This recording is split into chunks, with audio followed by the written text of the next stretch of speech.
Allow me to make an announcement. We will begin the World Cities Forum 2023 in a few moments.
네, 여러분 지금부터 2023 세계 도시 포럼을 Ladies and 시작하겠습니다. gentlemen, we will now begin the 2023 World Cities 2023 Forum. 세계 도시 포럼에 함께해 주실 Good afternoon to all of you.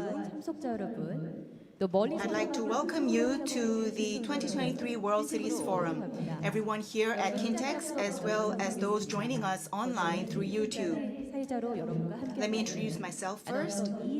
My name is Lee Seung-hee, and I'll be your host and moderator for MC for the forum today. 현장에도 힘을 모아주고 계시고요. 또 온라인 유튜브 시청자분들께서도 많이 함께. So many people are here gracing the occasion with their presence, and also online through YouTube. I hope that you will participate actively in the forum. 안내 말씀 드리겠습니다. I'd like to give you a few housekeeping announcements. For this event, we are aiming for a paperless meeting or conference. So if you take a shot of the QR code up on the screen or on the banners, you will be able to download all the presentation papers and material of all the speakers. So please download the program as well as the presentation materials. And we will be providing simultaneous interpretation for the conference. Korean is channel 1, English channel 2. So please tune in to the channel of your choice to listen to interpretation. And we will now begin the 2023 World Cities Forum on the theme, The Great Transformation Era, Urban Innovation for the Future. Goyang Special City began hosting this forum in 2019 with the aim of getting cities to lead efforts to meet urban challenges and lead cities into a sustainable urban future. And we are opening the 4th edition this year. And this year, we have changed the name to World Cities Forum. So we'll be looking beyond the city of Goyang to discuss challenges that urban cities around the world are facing. And so we are a global policy platform for world cities. And I hope that you will continue to show your interest and support for the forum. Running you through the program today, we will be introducing the VIPs and then listen to an opening speech as well as congratulatory speech and then a keynote speech as well as a special conversation with the keynote speaker and then the culture session. Let me introduce the VIPs and its distinguished guests. Please welcome them with a big round of applause. And the guests, please stand and greet the audience when your names are called. Please welcome the Mayor of Goyang Special City, Mayor Lee Dong-hwan.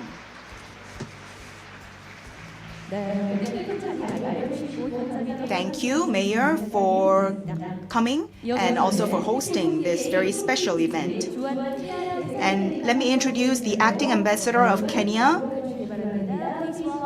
His Excellency Kipkosgei Toroitich.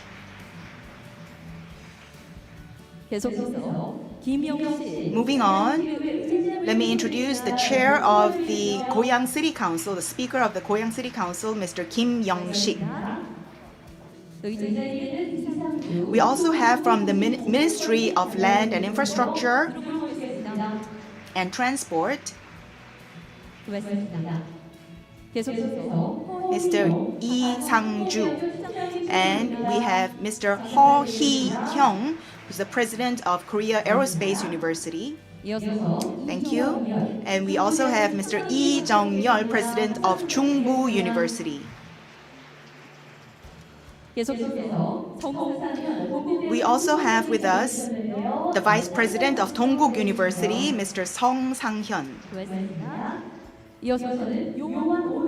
And we also have Senior Consultant Johan Ödmark, who's a Senior Consultant at Beautiful Soup, and the former representative of the Sister Science City.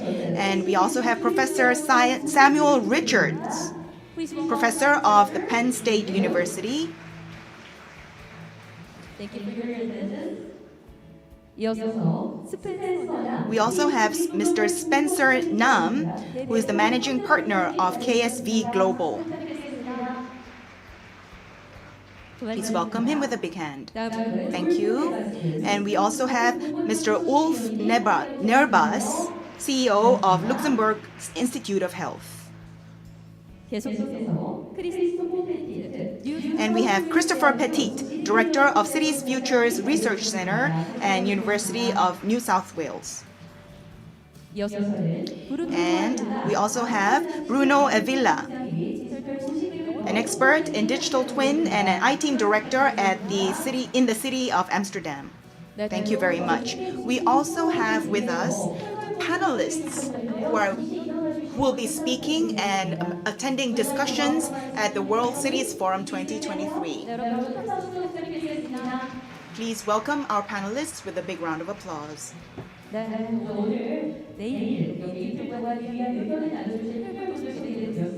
Those are the panelists who will be sharing their ideas for today and tomorrow. We also have with us members of the Gyeonggi Provincial Assembly. Please welcome our lawmakers with a big round of applause. Thank you very much. And from the Goyang City Council, we have members of the Goyang City Council. Please stand to greet the audience. Please welcome them with a big round of applause. Thank you for your attendance. Thank you. As introduced, we have many people who are here with us. We ask for your understanding that we could not name you and call you out one by one. And we'll now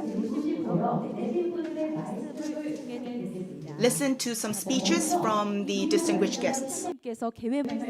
First, it is Mayor Lee Dong-hwan of the Goyang Special City. So please welcome with a big round of applause.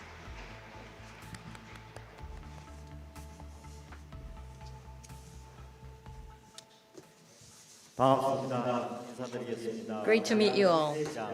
This is Lee Dong-hwan, Mayor of the Goyang Special City.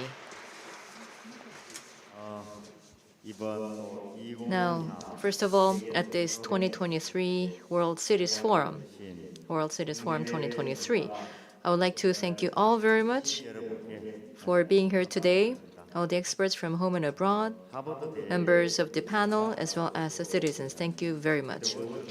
Now, Professor of Economics at Harvard University, Edward Glaser, has mentioned that cities are the greatest invention in human history and, indeed, the humankind's future.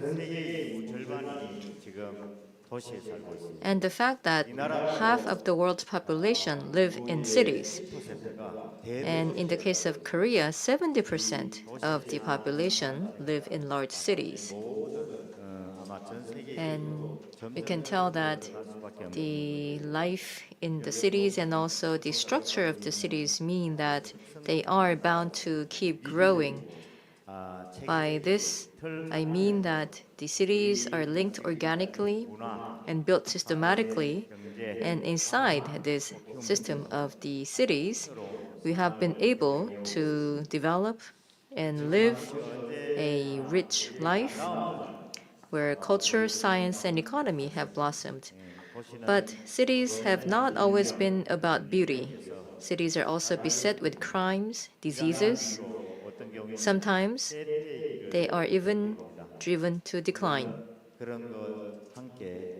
But of course, at the same time, there are changes to the industry and the economy, and they can also be the causes of decline as well of a city.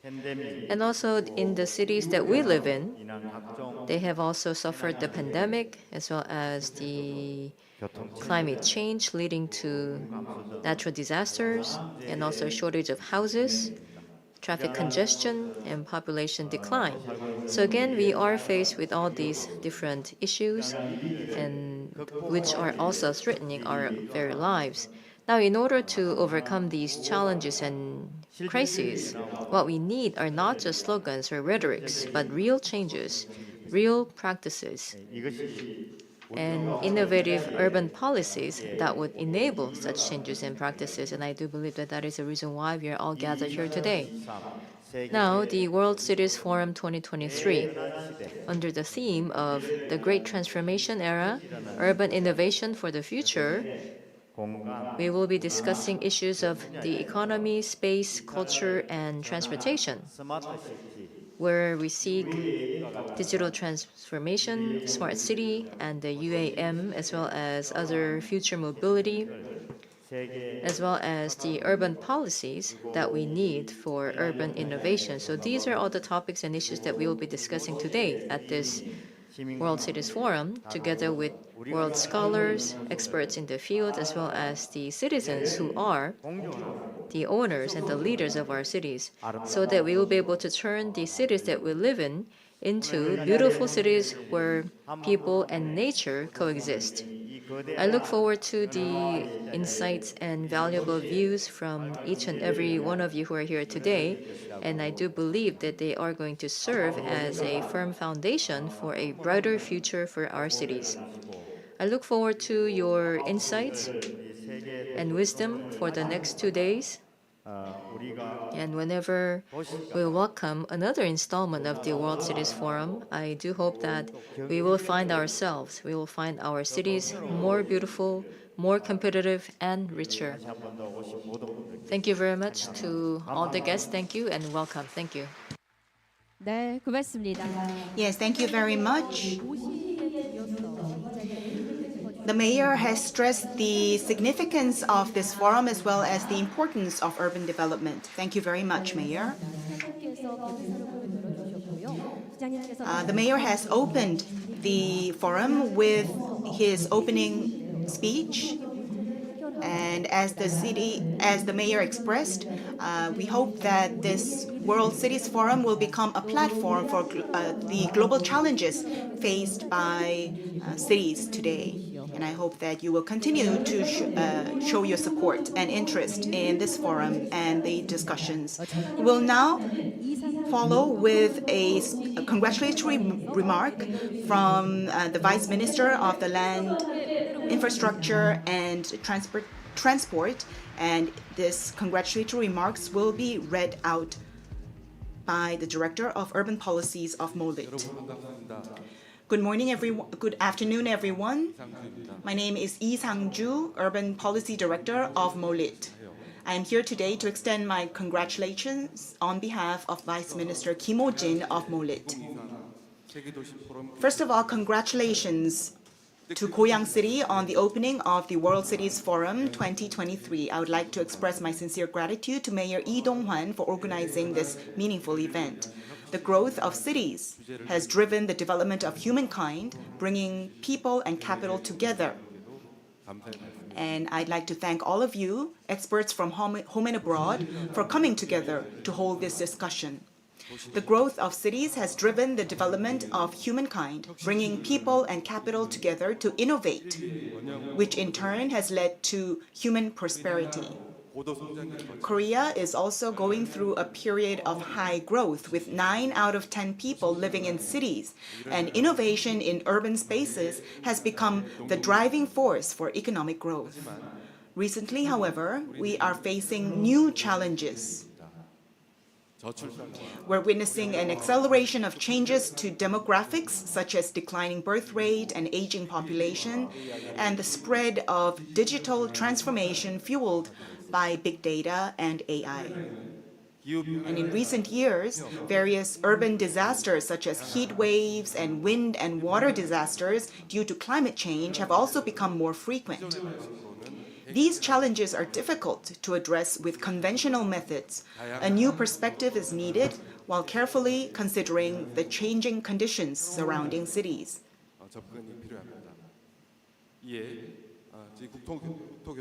In response, MOLIT is promoting innovation in the overall urban space to help cities overcome the crises they face and create growth engines once again. By reorganizing the urban planning system, we are promoting institutional improvements to enable the creation of innovative urban spaces that converge various functions beyond the constraints of the zoning system. In addition, we will create a new urban maintenance model by supporting the enactment of special laws so that existing aging planned cities can be transformed into new cities with sufficient jobs and infrastructure while minimizing inconvenience to urban residents. Also, in response to the climate crisis, we will comprehensively improve the urban structure to increase the disaster resilience of our cities. We will also support the rapid development of vulnerable areas by strengthening disaster vulnerability analysis and expanding incentives for disaster prevention districts.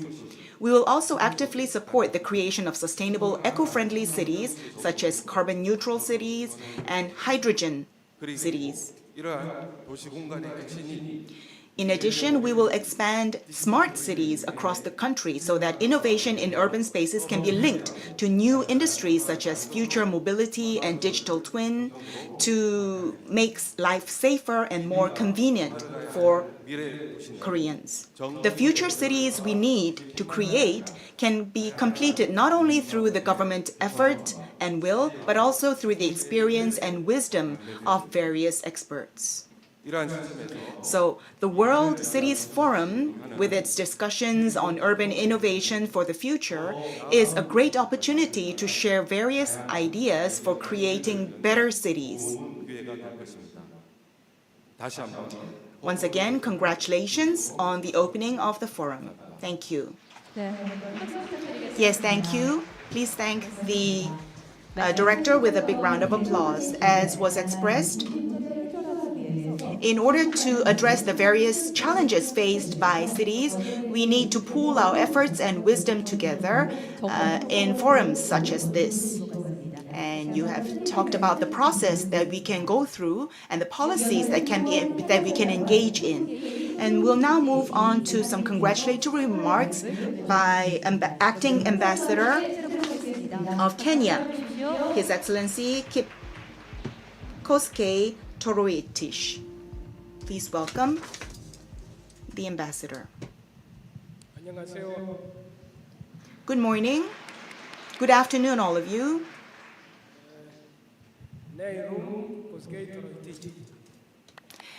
My name is Kipkosgei Toroitich. I was informed by the organizing secretariat to have a three minutes remarks, so I'm going to stick to the 3 minutes or shorter, so that we can free up more time for you to network and have an expert discussion with the experts here. The mayor of the Goyang city and the other dignitaries present here, may I take this opportunity to appreciate your valued presence in this important global event. I'd also like to thank the mayor of the city of Goyang and the organizing committee for their valiant effort in organizing today's conference. It is worth noting that this conference has been successfully held from 2019. I'd like to commend you and your staff for this effort. The cities around the world face similar challenges of rapid urbanization and climate change. But the cities in developed countries face different challenges of low birth rates and aging population, which is diametrically opposite to what bedevils those cities in the developing countries. This forum, therefore, is a unique platform that will provide an opportunity for us to share best practice that will provide solutions to these challenges. The deliberations of this conference will go all the way to the realization of the Sustainable Development Goal number 11, which is sustainable cities and communities. It is my sincere hope that we shall find solutions geared towards sustainable cities and communities in the globe. Lastly, I wish you the very best in this conference. 감사합니다. Thank you. 네, 말씀 잘 들었습니다. Yes, thank you, Your Excellency. To address and resolve the challenges faced by urban cities, we need to collaborate. And so His Excellency stressed the importance of collaboration and also offered his congratulations on the opening of the forum. And we will now move on to the next congratulatory remarks. To be delivered by the Speaker Kim Young-sik of the Goyang City Council.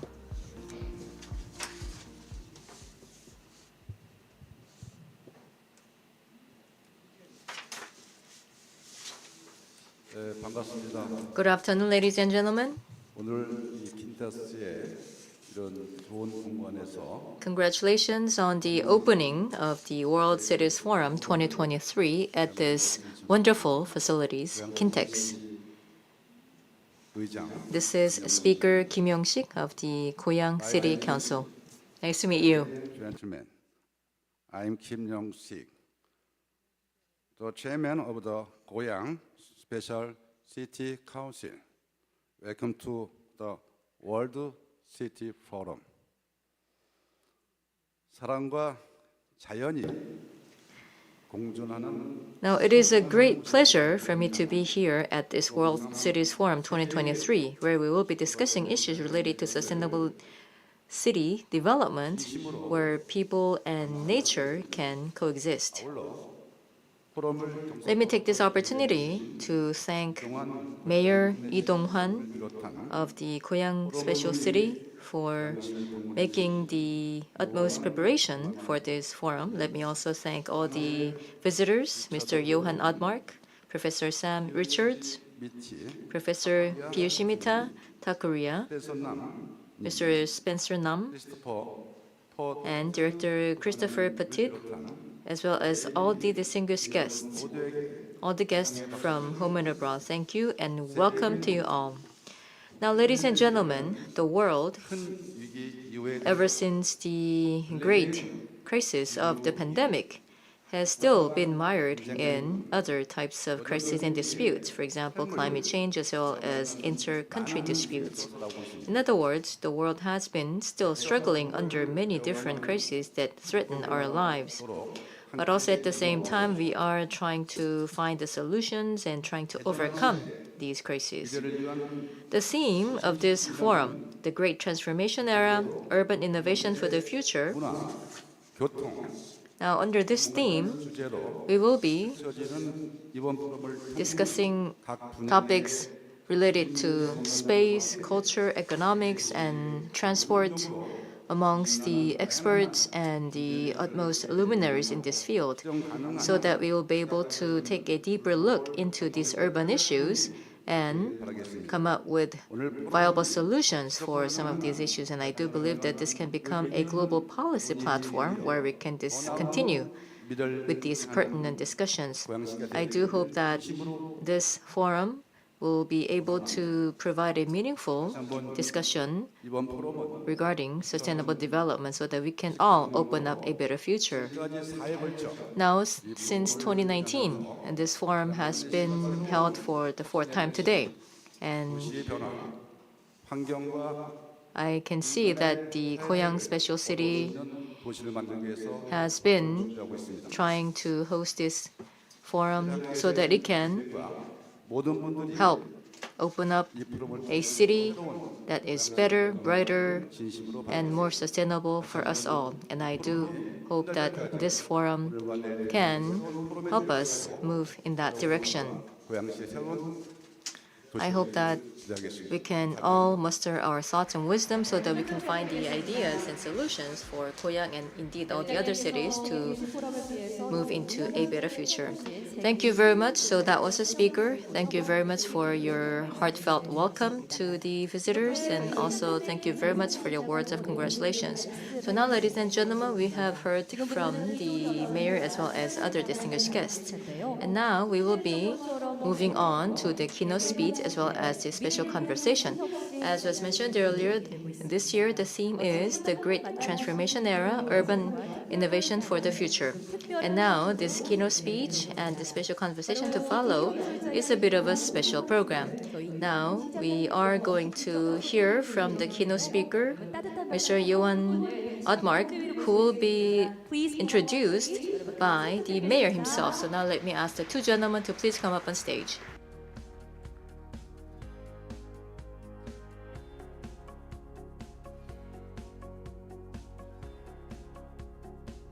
네, 고맙습니다. 지금부터는 시장님께 마이크를 넘기겠습니다. 시장님, 진행해 주시죠. Okay, I'll hand over the microphone to the mayor. 오늘 본래 2024 그 세계 도시 포럼에 It's good to meet all of you at the 2023 World Cities Forum. I was the keynote speaker in a previous edition of this forum, and now I'm acting as the moderator for the keynote speech and special conversation to open the forum this year. And I have been given the role, first of all, to introduce the keynote speaker, 사실 Mr. Johan Ödmark. 스톡홀름에 위치한 이 시스타 사이언스 Sistar Science City, located in Stockholm, Sweden, 사실 실리콘밸리 is like the Silicon Valley of Northern Europe. 아주 성공적인 It is a successful ICT cluster, 이 스웨덴의 대표 기업인 에릭슨 and Sweden's leading company Ericsson and the government and universities in Sweden came together to create the Electrum Foundation, 이는 클러스터를 아주 which has been the backbone of the cluster's development and success. 오늘 이 자리에 오신 사실 And 미스터 요한 Mr. Johan Ödmark, who is here today, 재단 was the co-president of that Electrum Foundation and Sistar Science City, 시스타 사이언스 시티를 where he built Sistar Science City into a successful development model for the city of Stockholm. 물론 스톡홀름 그 시장 고문이시기도 하고 Having worked as the advisor to the mayor of Stockholm and as a senior advisor to the Swedish incubator Science Park, 미스터 요한 Mr. Johan Ödmark 정치 has extensive experience in politics and decision-making, planning, infrastructure, and housing issues. And currently, he advises on urban issues such as sustainable urban development at the organization called Beautiful Soup. 사실 지난 6월 In fact, 스톡홀름에서 in June, we met 경제 발전 전략에 대한 in Stockholm and we shared our thoughts on the city urban economic development strategies. 일을 많은 도시들과 And he's here today to share his experience and know-how with the many cities that dream of a sustainable urban future. So, Mr. Johan Ödmark, welcome to Goyang City. I present to you, ladies and gentlemen, Mr. Johan Ödmark. Please welcome him with a big round of applause.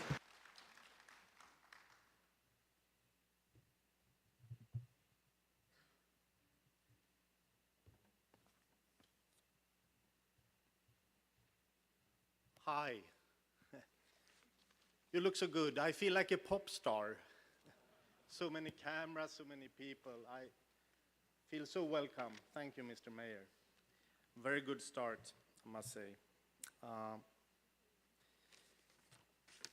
I'm happy to be here, and I'm honored to be one of the first speakers on this conference. It feels very important. I've been looking forward to this for weeks, and I must say with anticipation, and I must admit I'm a little bit nervous now, but I do my best. I had the opportunity yesterday to visit different parts of Goyang City.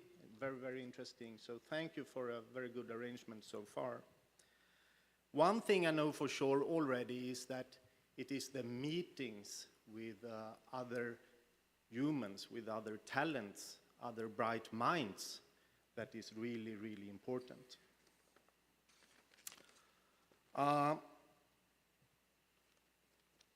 For the past 7 years or so, I have worked in the innovation support system in Sweden. I will come back to that, but I can actually say that It was a coincidence that I started working with it. With a background within politics, housing, and PR, I got a chance to take over this role, working with the science parks and incubators in Stockholm and in Sweden. I haven't regretted it at all. It's so exciting. And I'm also very interested and specialized in sustainable development and city development. So what could not be better than to be here? It's such a fascinating world with so many exciting people. I will address a few bullets today. First, I will talk about the concept of smart city, or maybe what we can see now, how that concept is redefined. Then I will talk about how to understand innovation and development from an ecosystem perspective rather than a system perspective. I will go on talking about how, in Sweden at least, and I can see parts of the world, how we design a good support for innovation and development. And I will talk about innovation culture. Culture is very, very important to understand the culture of innovation. And finally, I will talk about the need to be open and honest about your problems and your needs. Okay? So, let's go.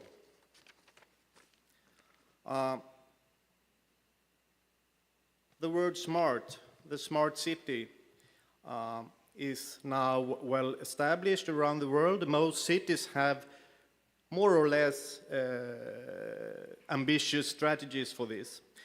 It's hard to be against the ambition to be a smart city. Of course it is. But at the same time, we have seen how perspectives have changed the recent years. I feel that just a few years ago, we talked too much about new technologies that in themselves would be smart. We have apps for everything. I think it was your delegation or another delegation, Mr. Mayor, that said, we are very advanced in Korea. We have apps for everything. Yes, of course you do. You have technology for everything. We have now micromobility. In Stockholm, we have a lot of electric scooters driving around, a lot of sharing apps and so on. Things are moving very fast. And of course, we want to make things easier and more comfortable in our lives. Of course. At the same time, we cannot close our eyes to the fact that the world is now facing very, very, very big challenges. I'm thinking of climate change, I'm thinking of conflicts, social tension, and so on. So, my point is that, of course, we can address the smart city with smart city programs that are built. We must, let's put it like this. What we are seeing today is rather how smart city programs are being built to meet actual challenges in a number of areas. Here are some, perhaps the most common ones. We have the construction and real estate. Do you know that every sixth day, there is a new Paris built in the world when it comes to materials and construction? Every 6 days. Is that sustainable? We have mobility, digitalization, of course, energy, water, recycling and waste management. But the interesting thing is not how to make things easy and comfortable in those areas. The interesting thing should be, Mr. Mayor, as you addressed actually when you opened up, how can we see that the smart city contributes to greater sustainability within those areas. That is one of the ways to do it. So do we really use the smart city to find and enforce solutions that meet the most important challenges? I'm not sure we are, not always at least. I Googled a lot of examples on the net. I Googled smart city and I checked what would I find. I found examples like this with it said a smart parking solution. I'm not sure it's so smart. It's convenient, but is it smart? Will it really solve the problems of too much cars in the cities? I'm not sure. I don't think so. It's convenient, but maybe not smart. In Stockholm, we have a lot of electric scooters. How, and when they came a couple of years ago, everyone was driving around on those. But honestly, how do they solve any of the major issues in the smart city challenges? How are they sustainable? And of course, as we earlier said, we have apps for everything in our everyday life, but how does it contribute to solutions for smart city? Okay, so that was maybe some critical perspectives. I have good examples as well. I think this is a good example. This is the real estate owner at the co-working space where I work. They collect rainwater on the roofs and use it to flush the toilets. I mean, you probably have these kind of solutions as well, but when it rains a lot, use that water. And so they do for the toilets. It works. It works. We have a different system for waste management. I don't know where this picture is taken, but it is actually a Swedish company, so that is why I use this picture. When you have these kind of systems for taking away the garbage underground, you have what you call it, vacuum waste collection. Then you reduce the transports in the streets, of course. To me, that contributes to this, to the sustainable smart city.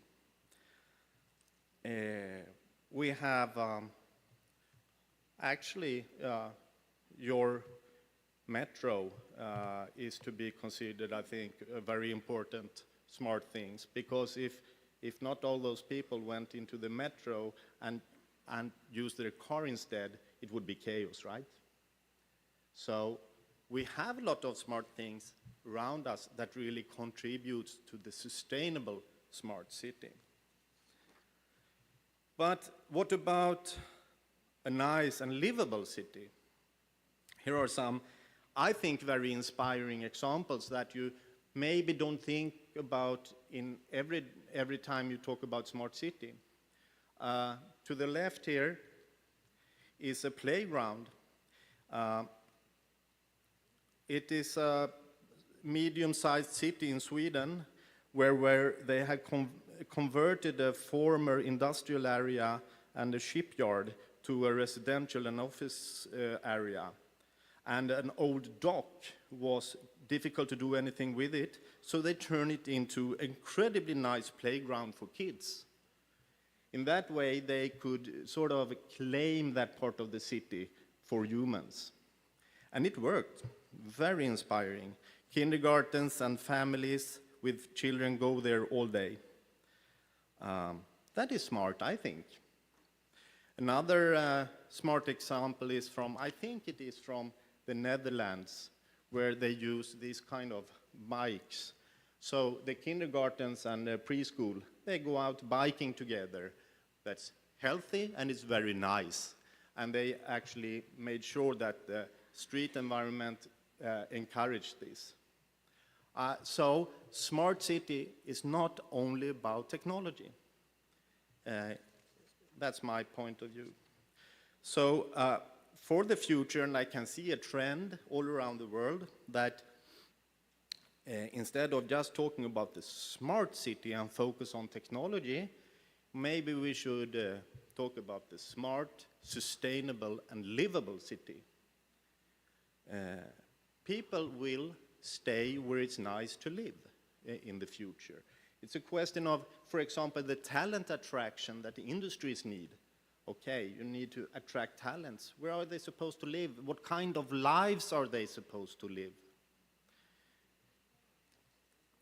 Okay, so that is about the smart city concept. Now, I come from a country, Sweden, and the city of Stockholm. We score very high on different innovative indexes, often top 3, top 5, or in the top.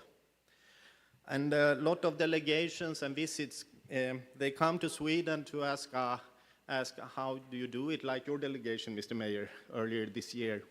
They ask, how come you are so good in innovation? And my answer is, sadly enough, I don't really know. It's very difficult to answer with one answer. This is the good way to do innovation. Very difficult. But I have spent a few years now trying to understand what this is about. It fascinates me a lot. What is the key to success in Stockholm and another of other areas in the world? Why is it that way? Well, one thing I can say that it's much easier to understand innovation and development if you consider it a puzzle or an ecosystem rather than a system. And I can't say this enough. An ecosystem is not a system. And what do I mean by this? I think a lot of us, we like to describe systems, like you see in the background here, controlled systems, hierarchies, who is doing what. But the success for innovation often lies in an ecosystem. It's a puzzle of actors and actors that can give different kind of supports and different kinds of conditions that needs to be fulfilled for innovation to happen. So even if it's a little bit complicated, I rather talk about innovation ecosystems rather than systems. I could give many, many examples of this, but I realized when I go around the world, other places in Europe and here, I try to zoom out and look what puzzles, what is the puzzle like? What pieces do we have? I'll take one example. For example, in Sweden we have free schools and free universities. I don't know what the situation is here, but the schools are free and the universities are free. That is very good for innovation. We had a lot of talents that can go to the universities and we can pick them into the innovation ecosystem.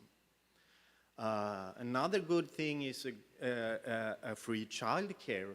If you are 25, you are a mother and you want to be an entrepreneur, you have the childcare and it's free. You can go into the childcare.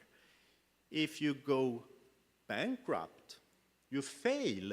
Innovation is about failing and trying again, right? So if you fail, that is no catastrophe. We still have the health care for you and your children will not be kicked out of school. So what I'm trying to say with this is that we must look at the innovation ecosystem much broader than just universities and investments and startups. It's about the whole society and the whole city that we live in, I can feel.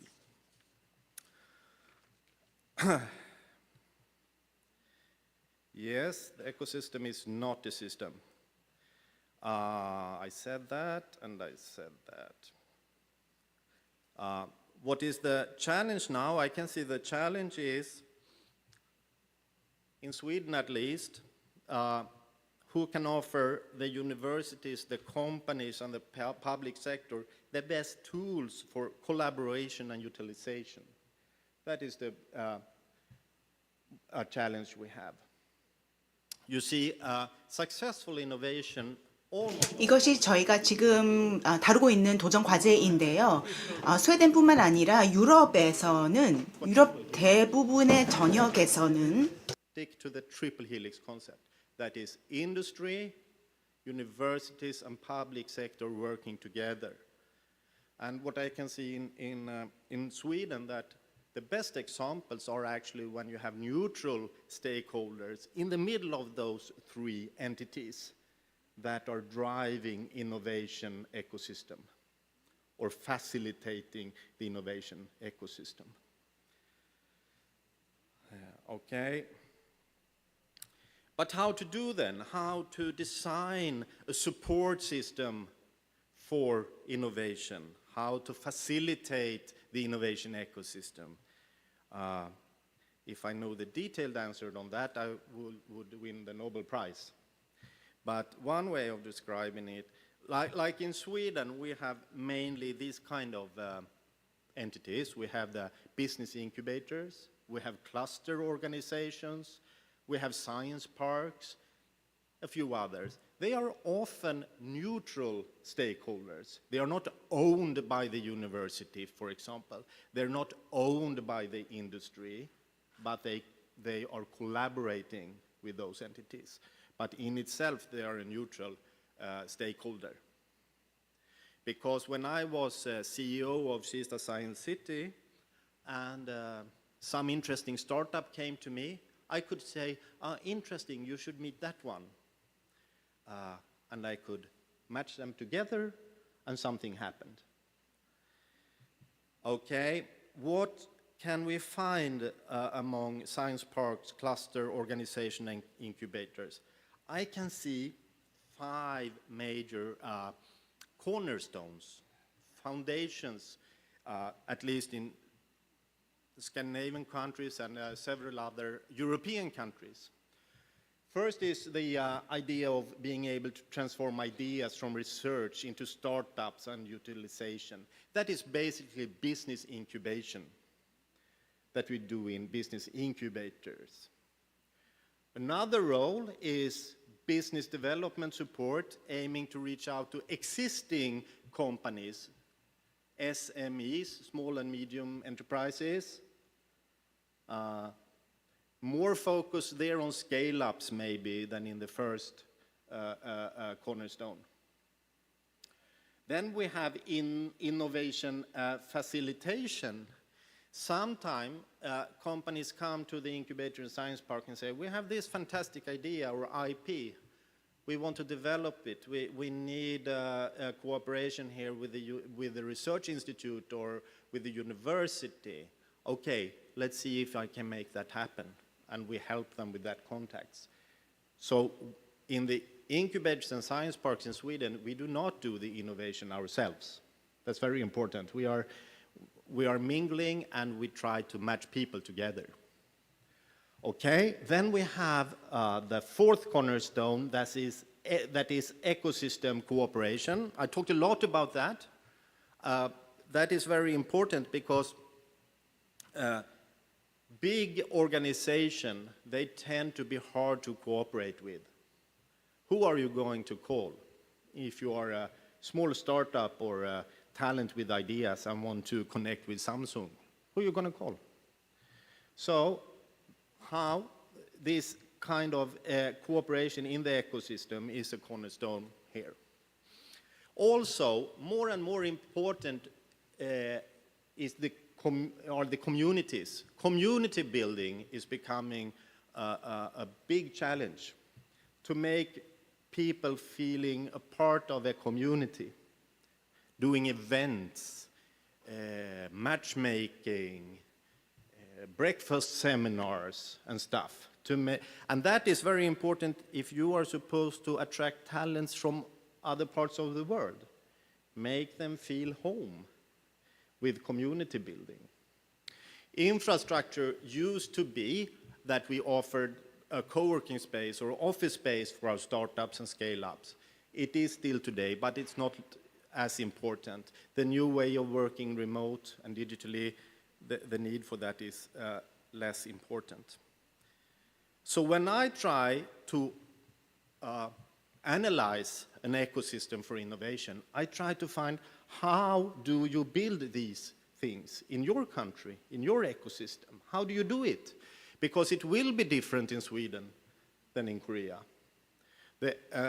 How we do it is a result of the environment we are in, like in an ecosystem. I will take two, I think, good examples from Sweden and also Europe that I'm actually very proud of. The first one is we have our incubators and science parks in Sweden. We are very unprestigious, we're very transparent.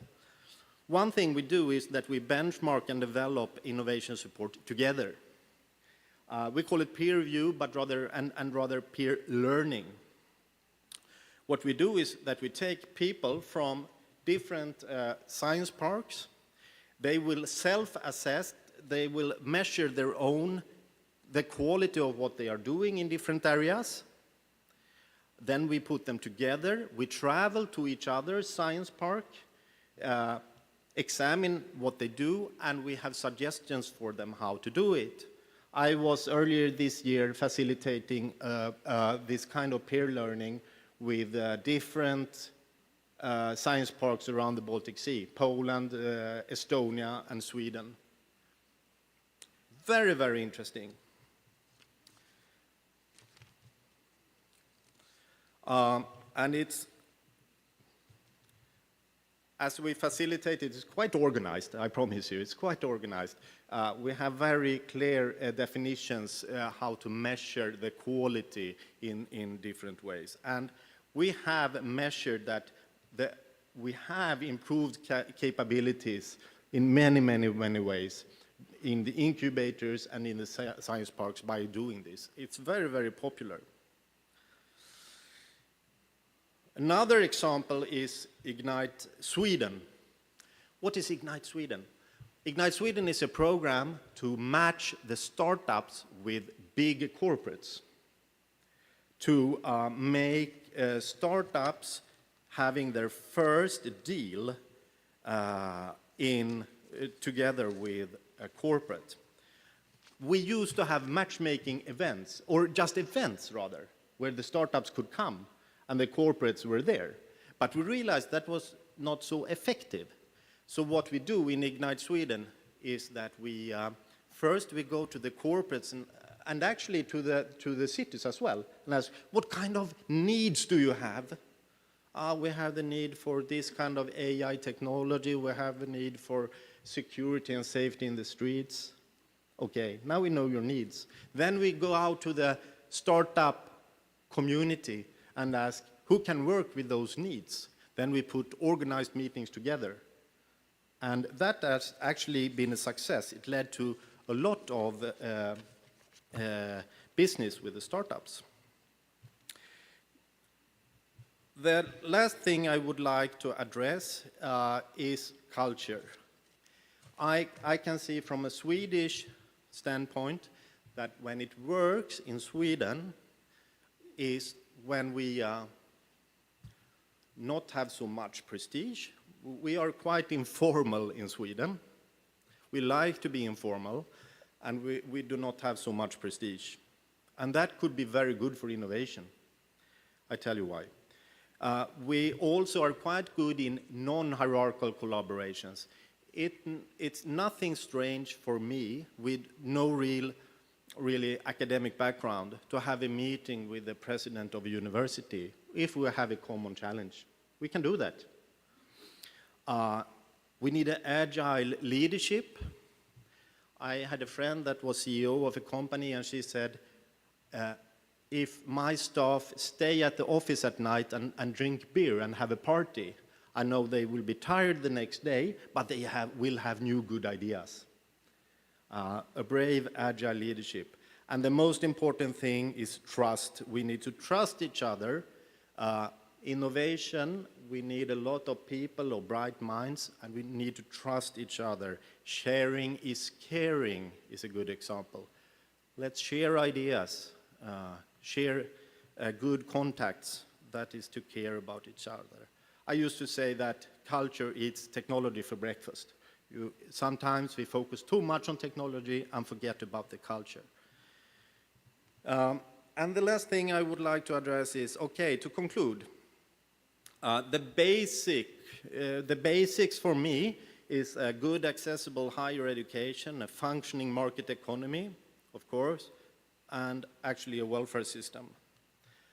Then we need to add innovation culture. Sharing is caring, the non-hierarchical way of doing things, and trust.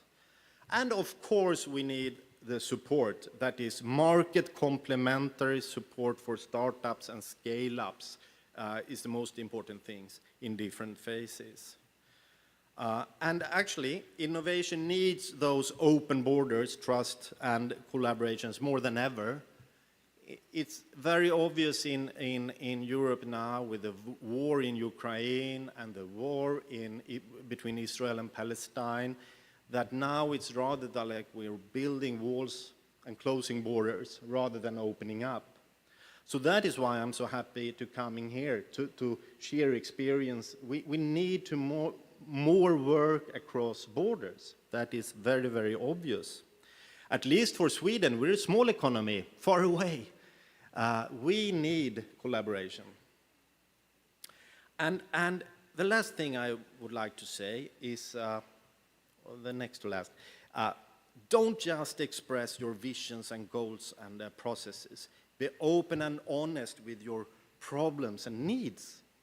We must dare that, because if you go to a doctor and the doctor says, what's wrong with you? And you say, no, I'm fine. So why are you here? We all have frustrations. We all have important challenges. Let's share those. And the problems, the last slide, the problems in Sweden right now is, for example, I can tell you that Sweden is a good startup nation, but we need to be a scale-up nation as well. We have successful startups, but we have problems supporting the scale-ups, okay? Can you help us with that, Mayor? We need more support in early and in scaling phases of startups. We need even more sharp collaborations between the startups and scale-ups and the corps and the public sector. We need the university collaboration to reach out to the SMEs in the society. Often you talk about the industry. The most common company in Sweden today and most employed are in SMEs, not in the big companies. How to work with all those. And we need incentives for universities to participate and collaborate and utilize. And we need to understand the very uncertain economic situation also. And we need talents. If you go around Europe, you will hear everyone talking about talent attraction. Why are you supposed to go to the northern part of Sweden to work? How can we make you come? Okay, so that was my speech. Oh, here is my LinkedIn, please connect. And I made a playlist on the streaming service Spotify, which actually is a Swedish startup. That is why I use Spotify. And there you find my favorite songs that I like. I want you to add songs to this. So connect with me and say, oh, great playlist, Mr. Ödmark, but I have a song for you. So we can get to know each other. Okay. Thank you, Mayor.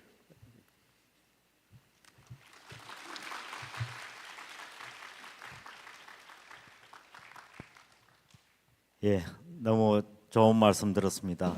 Yes, thank you very much. That was an excellent presentation, and you mentioned many issues that I've been grappling with these days. So thank you very much for that presentation. 산업혁명 한 100년 이후에 아주 큰 변화를 겪었습니다. 이러면 대기업 중심주의 So cities around the world have met many challenges in the past. We've seen the end of the Cold War, the rise of China, and global financial crises. And throughout these crises, cities around the world 급변화가 있기도 have overcome these crises and now face the challenge of the rise of AI and digital transformation and various social issues as well. 도시들에 대한 아주 스마트한 이 도시 And in the presentation, you mentioned smart cities and the actual and real meaning of smart cities and the significance of innovative ecosystem and how we can build up this kind of innovative ecosystem, an ecosystem for innovation.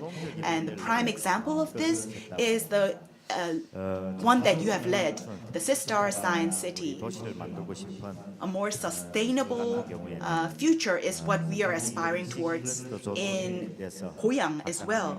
And I wanted to have this special conversation to talk about the Sistar, to talk about the innovative aspirations of Goyang City as well. But actually, what we aspire for and what we plan, it could be different from reality.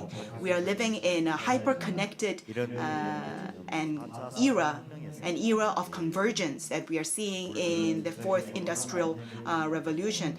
Of course, because of the recent pandemic, the COVID-19 pandemic, 이런 부분에 대한 것들을 좀 분리시키는 부분이 없지 않아 있기도 하고 최근에는 이중 패권 and we are also seeing the rise of the hegemonic conflict or competition between the US and China. And so, but we need a non-geopolitical approach as well. 축사에도 말씀하셨지만 실제로 우리 선진국의 대부분은 낮은 출산율을 많이 하고 우리나라는 And we 심각한 내용이기도 합니다. also face demographic changes such as the dropping of the birth rate, which is a huge and serious problem here in Korea as well. So these are some of the challenges that we are seeing. We have to address as cities. And you have highlighted all these issues and the need for transformation of our cities into ecosystems for innovation. And so these are very difficult challenges that we are facing.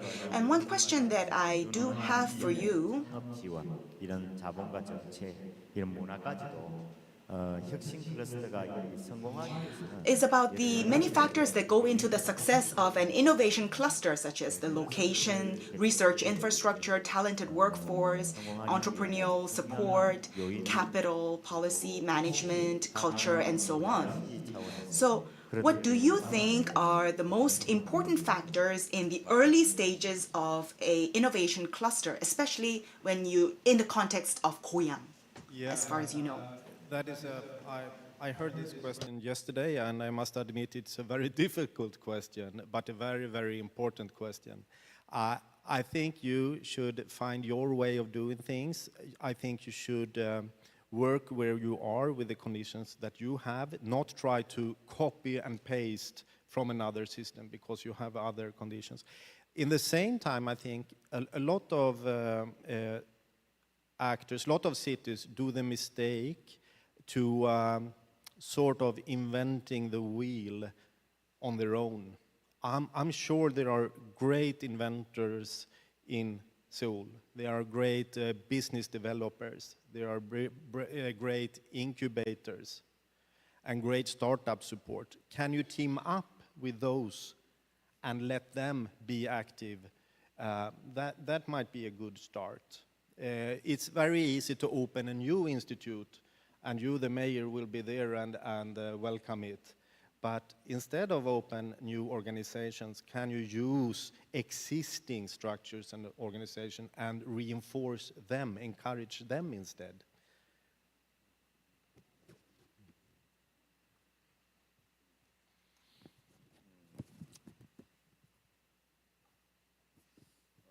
정말 좋은 말씀. Well, thank you very much. Yes, that is right to the point. So about the geographic and also the regional characteristics, we need to take them into account while trying to maximize them.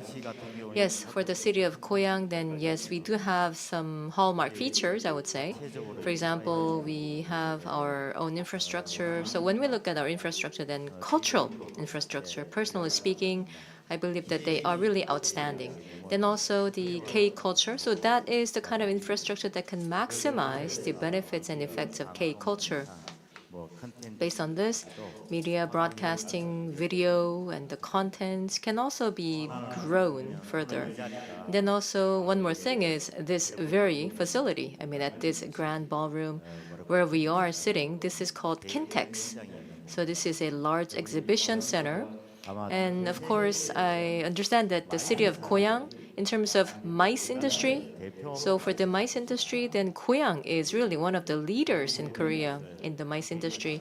So I believe that these are some of the important characteristics of the city of Goyang, and also these are the advantages that we have to maximize. So for example, if it were a company, then we need to scale them up.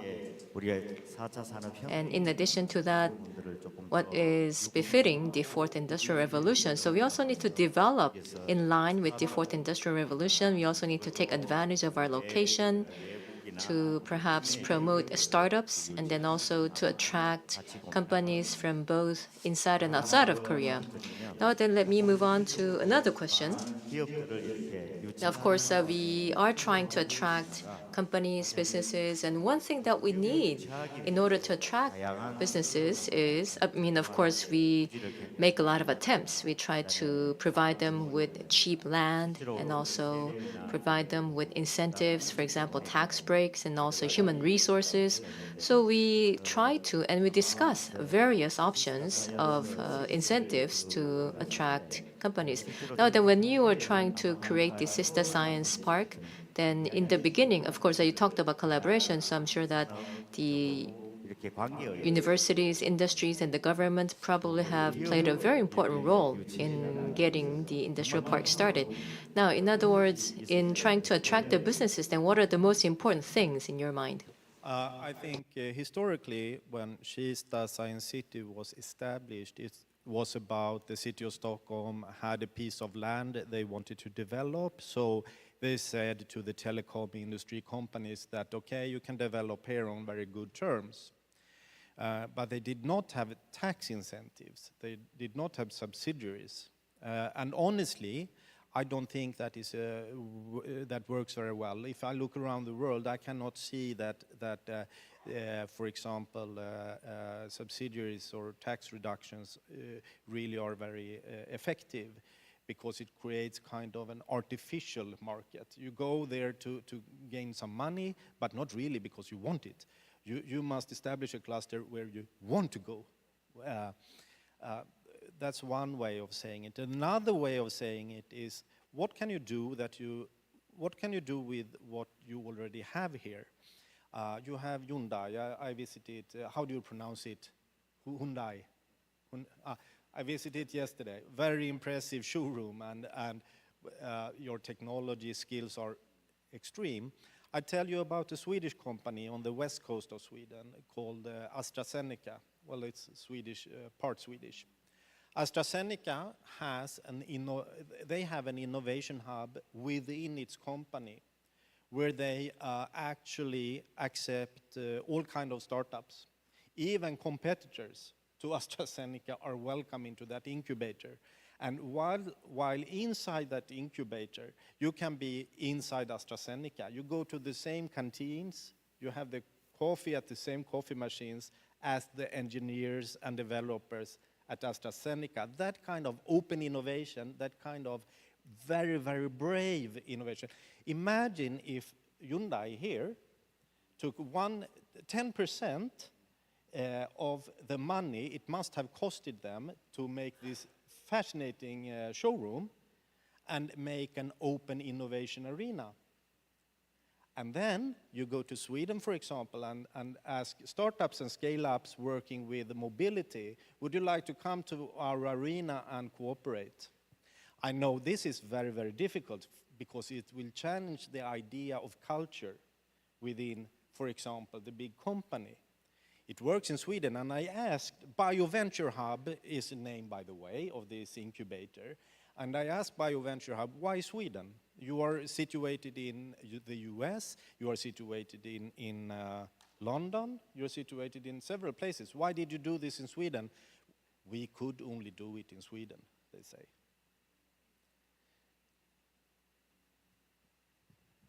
지금 말씀 들어보니까 Well, then, thank you very much. Then 어떻게 보면 우리나라의 what 속에서 we already have here, like, for example, the existing culture, for example, trying to attract companies, and the notion that we need to provide them with incentives to attract them. So, I mean, that is the kind of fixed notion that we have. But then thank you very much for the, let's say, unexpected response.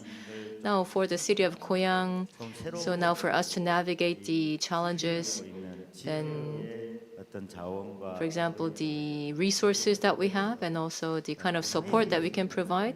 And then I believe that we also need to go after cultural innovation in that sense. In other words, the kind of approach that is different from the past. 기업들이 이렇게 So then for the businesses, I believe that, of course, you have also mentioned this, but then what we can use to move the companies. So for example, we need to create a smart city environment, but not only that, but also as a residential environment, like living environment. So we need to make it a livable city as well, so that more businesses will at least think about coming to the city. I'm not sure about the other things, but then now I would say that the city of Goyang, living environment, I would say that we are quite proud of it. It's very, very good. 유치할 수 있는 여건들 Then given this, then also what we can further utilize to attract the businesses.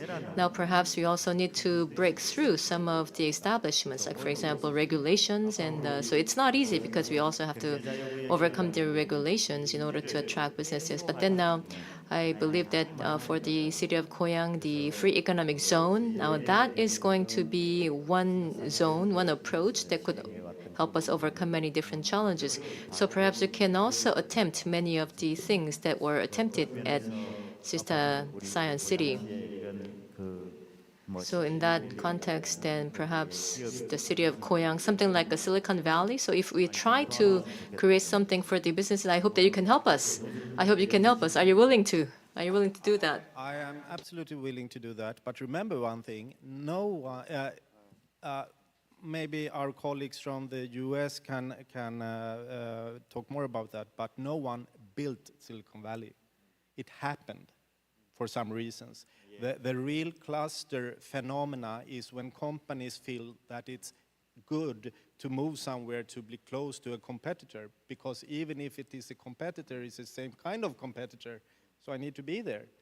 That is, now it's not only Kista, it's actually the entire Stockholm area rather than Kista. Kista is not as important as a place anymore, but the Stockholm area is important. That is the first thing I think of. The other thing is there is a common misunderstanding, at least in Sweden. This misunderstanding is that the startups need the big companies, but actually in Sweden it is the big companies, they need the startups. So you need to create equal cooperation, not like, oh, I'm happy to be here because I'm a startup, thank you, but rather than, oh, we're happy that you are here, how can we cooperate? That kind of mentality, and it's not very easy, but it's very, very important. 너무 좋은 말씀. Wow, those are really good words of wisdom. 생각들하고 이렇게 새로운 느낌으로 Combining the existing ideas and thoughts that we have with the new ideas and proposals that you have given us, I'm sure that we can find a different path and find a new way of understanding this ecosystem. In this World Cities Forum, based on the theme, the urban great transformation era, you have given us great words of wisdom through your presentation and also through this special conversation. So thank you very much, Mr. Johan. For being so brave to invite me. Thank you. Thank you. 고맙습니다. 이로써 개회식과 기조 연습 Yes, thank you. With this, we will finish the keynote speech and special conversation. Thank you very much for your attention. 네, 여러분 지금부터는 저희 기념사진 촬영하겠습니다. 시장님 잠시만 무대를 위해 기다려주세요. We will now have a 잠시만 일어나 주셔서 앞쪽으로 photo op. So will the our speakers from abroad. speakers please come to the front.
네, 함께 해주시는 여러분 다시 한번 환영의 인사를 드리겠습니다.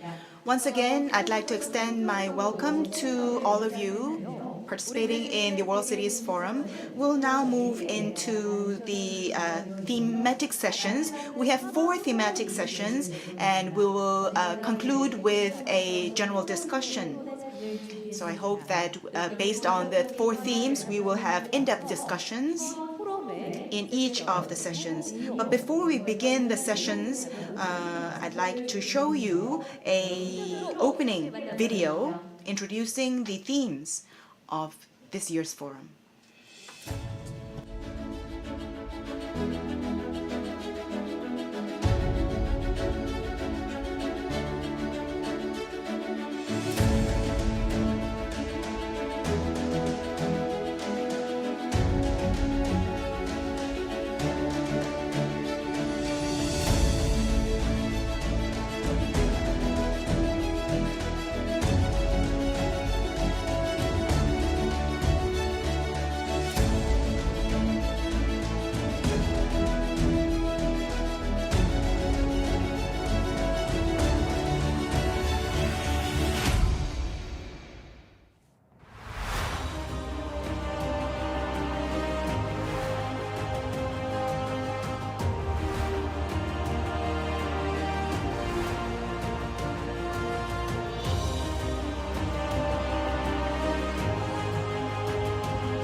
네, 여러분 큰 박수 부탁드리겠습니다. I ask for you another round of applause. That was a very meaningful opening video. And we have some video messages offering congratulatory remarks for the opening of this forum. We have Professor Robert Langer of MIT and the founder of Moderna, and Mr. Jordi Vacuer, Secretary General of Metropolis, and Mr. Gino van Begin, Secretary General of ICLE. So let's hear from them. Good afternoon. First of all, congratulations on the 4th edition of the World Cities Forum. It's a pleasure to greet you here at the World Cities Forum after meeting with Mayor Dongwan Lee earlier this year.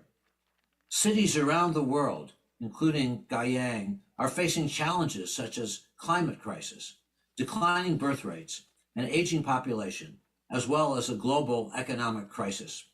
In addition to solving these problems, each city is longing for an economically self-sufficient city. Creating and nurturing industry clusters through collaborations between schools, research institutions, businesses, and governments is a great way to not only drive a city's economy, but also to create jobs and attract talent to the city. I like to think that the Boston area's biomedical cluster is a great example of this. It's important for cities to create an ecosystem where the industries can work together to create synergy. I know that Goyang City is also passionately pursuing projects to realize a self-sufficient city, such as designing an economic-free zone and creating a biomedical precision cluster. I hope that many cities, including Goyang, can find answers through the World Cities Forum. I also hope that the World Cities Forum will succeed as a policy platform that provides insights to many cities all over the world. Thank you so much. Hello, I'm Jordi Baquer. I'm the Secretary General of Metropolis, the world network of major cities and metropolitan areas. And I'm glad to greet in this Urban October the participants in the World Cities Forum.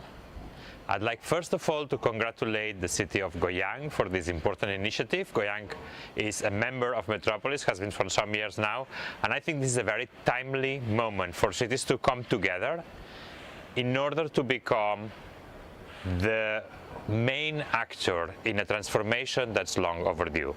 We need to undergo important transitions in the coming years. The most important of them is, of course, the climate and ecological transition. And cities are places of opportunity and also places of solution. They amount to 70% of the world's emission. And as such big emitters, they're the best opportunities for rapid reductions.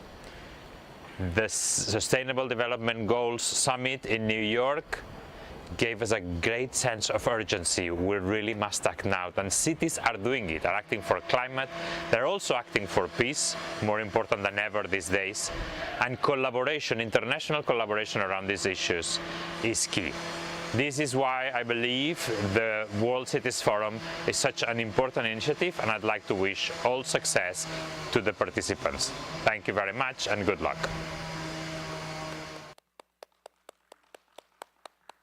Good afternoon, distinguished guests, ladies and gentlemen. First and foremost, on behalf of the members of ICLEI, I would like to congratulate Goyang Special City on hosting the 2023 World Cities Forum. Our local communities and natural ecosystems are facing significant threats from the pandemic, climate change, the global economic downturn, and conflicts between nations. ICLEI, representing over 2,500 local governments worldwide, is the world's largest global network dedicated to overcoming these crises, putting local governments in the driver's seat to lead the way to a sustainable future for cities through a closer collaboration. In line with ICLEI's vision, the 2023 World Cities Forum will serve as a platform for cities to take the lead in finding solutions to the challenges that we are facing. I expect that this year's theme, the Great Transition Era, Urban Innovation for the Future, will host passionate discussions among experts. I hope that the 2023 World Cities Forum will become a successful venue for addressing the rapid changes in our times and sharing global issues and expert knowledge to promote sustainable urban development. And I do look forward to a closer partnership with you in the future. Thank you very much and greetings from Bonn. 네, 세 분께 큰 박수 부탁드리겠습니다. A big hand to the three gentlemen, please, once again. Thank you. So I'd like to once again thank you from afar to all the three speakers for their congratulatory remarks. Thank you. And now, ladies and gentlemen, we will move on to the first session of the World Cities Forum 2023, which is the culture session. Now, allow me to invite up to the stage the moderator as well as the speakers. 무대 위로 Let me invite up to the stage the moderator as well as the speakers of this session. Now, as they make their way up to the stage, let me briefly introduce this session. The culture session will be held under the theme of cultivation of cultural industries and urban growth. Now, as I have explained earlier, this event is being held in a paperless manner, and you can also find the QR code on the display in front of you.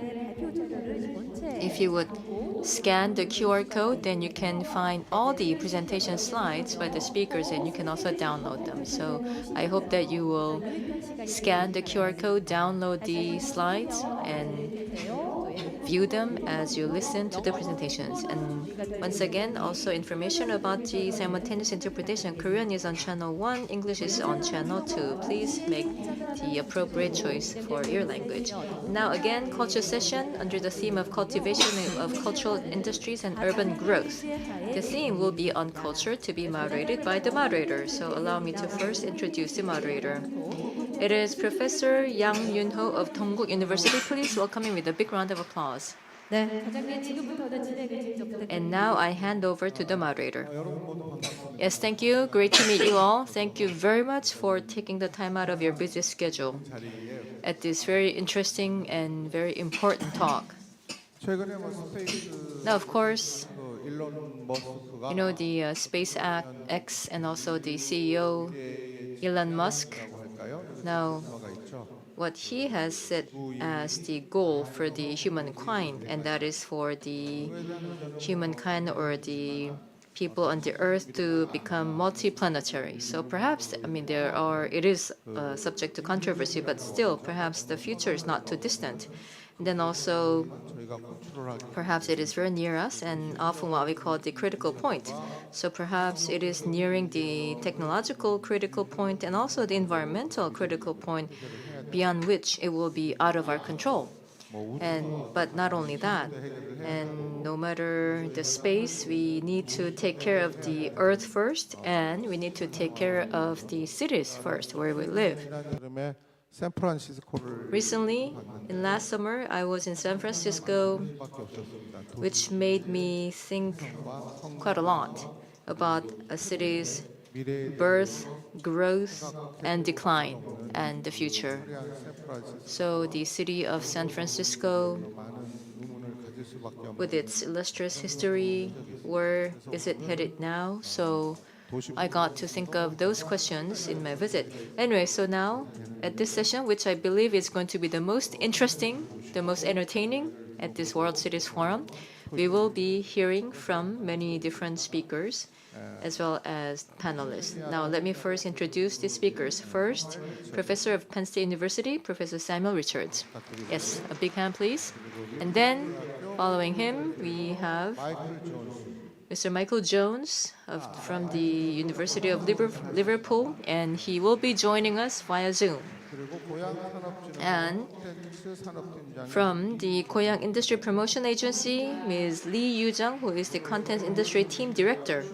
And from Changshin University, we have Ms. Jin Ju, who is an Assistant Professor of Department of Applied Music. And we also have Ms. Byun Jung-min, Director of International Affairs at Chungbu University.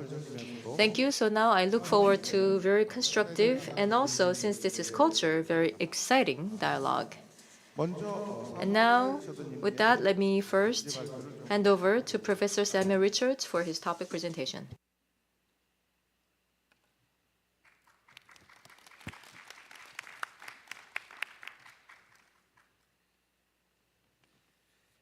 So first, I would like to express my thanks to the organizers for inviting me to speak at this important conference and sharing ideas which I think are both timely and valuable for where we are in the world today. And I did something with this talk that I don't typically do. The organizers gave me the title, and instead of changing the title or shifting it to something that would makes sense to my way of understanding things, I decided, let me just speak to this exact title. And so I organized my talk around this, and I think it's because it's very fascinating the way these pieces come together. And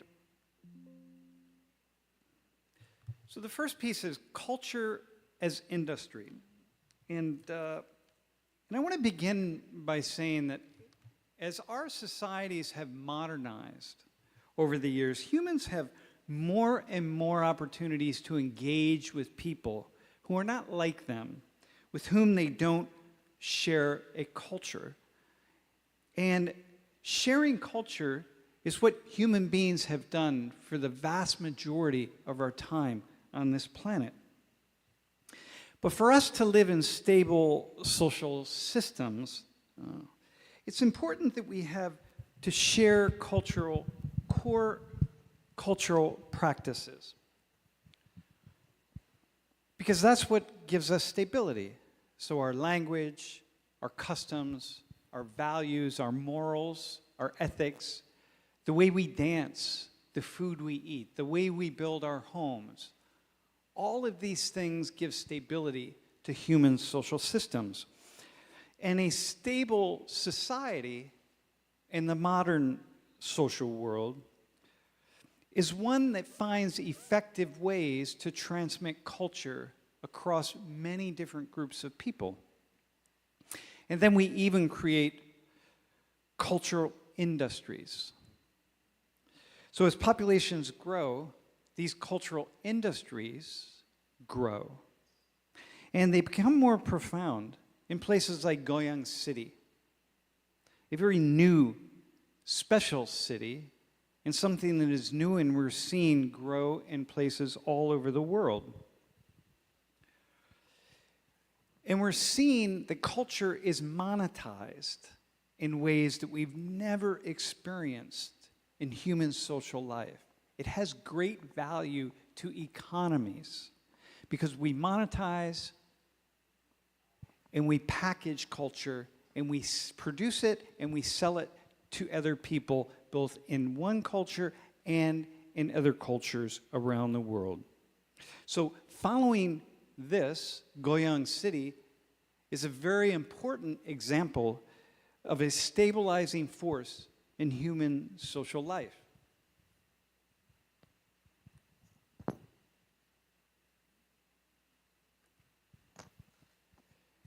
So let me say something about Johan and the good life. So modern social life, continuing with this idea, is increasingly organized around production and consumption that allow us to integrate leisure and work. And since growing numbers of people live in urban spaces, cities are places where large numbers of people integrate work and leisure 24 hours a day, 7 days a week. And harmony is essential.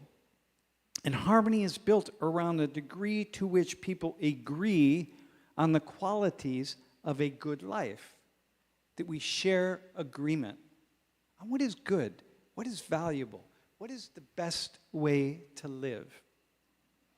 And this, in turn, is built upon culture because culture is what binds us together.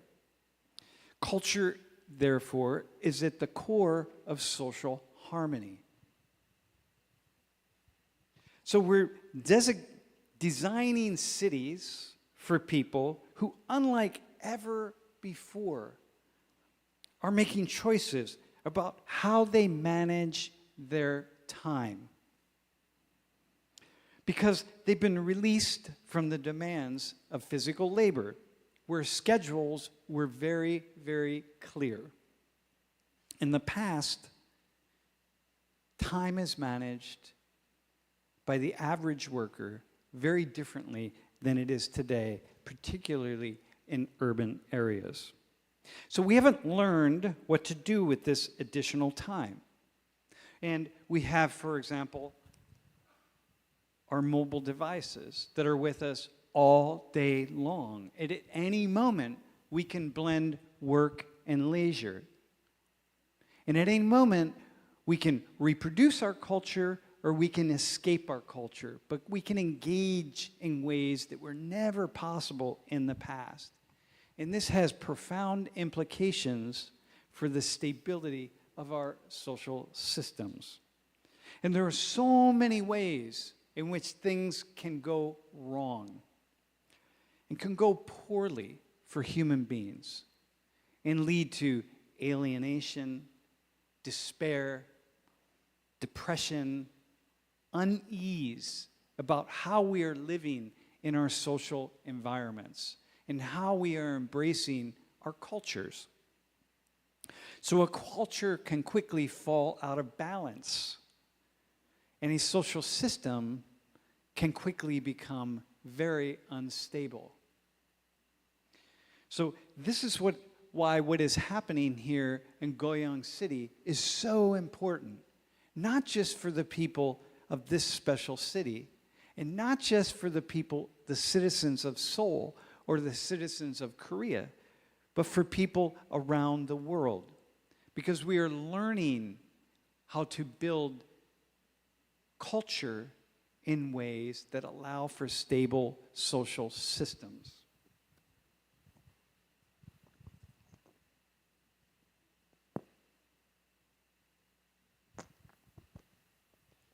So let me talk about Korea briefly. Let me talk about this initiative in Seoul, the second of these initiatives.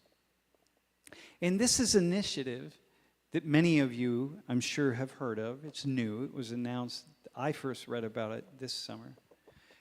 Of ways in which we design urban areas, the urban area of Seoul, to create a good life, to make living better for people. And it's built on these 5 pillars. And the 5 pillars are very intrinsic to Korean culture: empathy, tolerance, dedication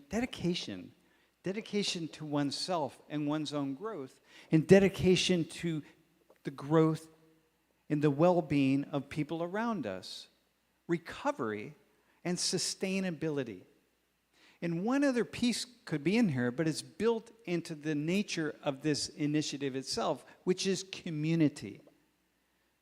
Because community is very much at the core of Korean cultural life. I talk about a communitarian-oriented social order compared to an individualist-oriented social order. And a culture or a society is never one or the other, but mine leans toward an individualist orientation, and Korea very much leads to a communitarian orientation, meaning that when we act, when we put ourselves out into the world, we are aware of people around us, or we are aware primarily of our own needs. So I will say that again because I want to be really clear.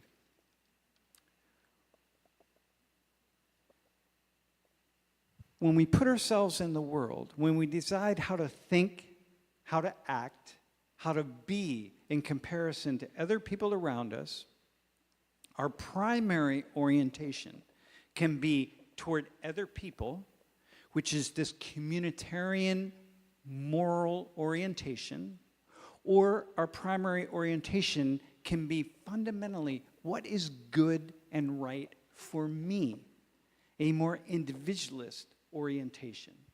In Design Seoul is one of many, many initiatives which are trying to change the culture of, or shape the culture of human beings in a particular community so that life can be or continue to be or be stronger in a way, more harmonious and good.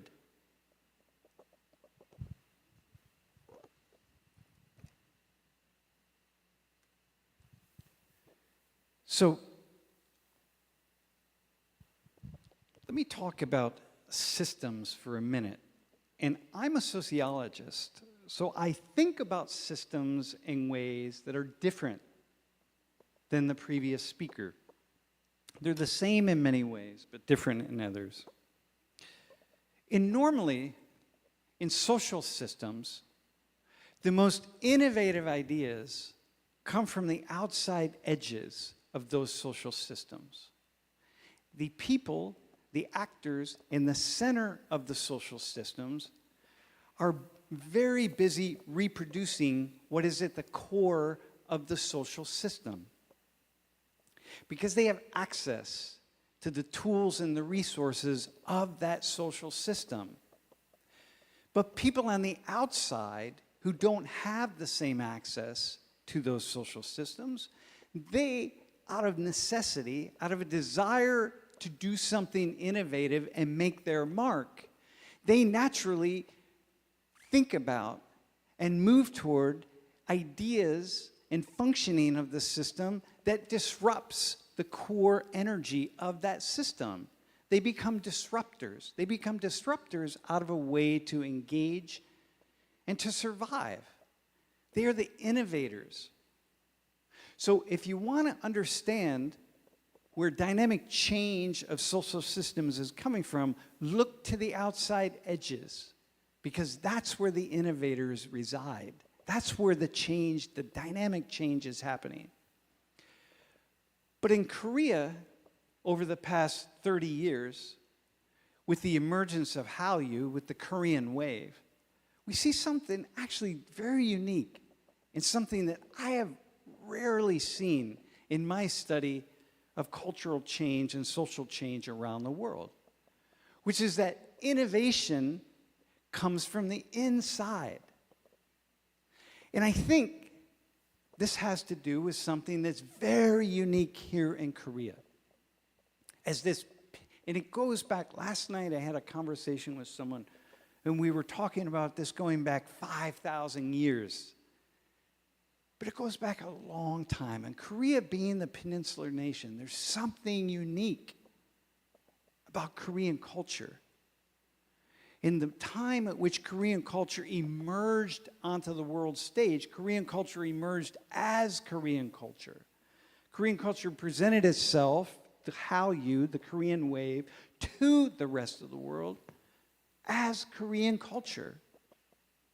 And so Korean cultural producers, the artists in K-pop, and K-film, and K-drama, and all things Korean, have been able to generate an incredible amount of creativity by just being Korean, by doing what is unique to the Korean people. And this is rare. That at the time that Korea started to get an immense amount of interest from the rest of the world, Korea had very well developed and refined Korean cultural products to present to others in the world. So the innovative and dynamic changes here in Korea have been and continue to be coming from the inside, the center of Korean culture. And what does this mean?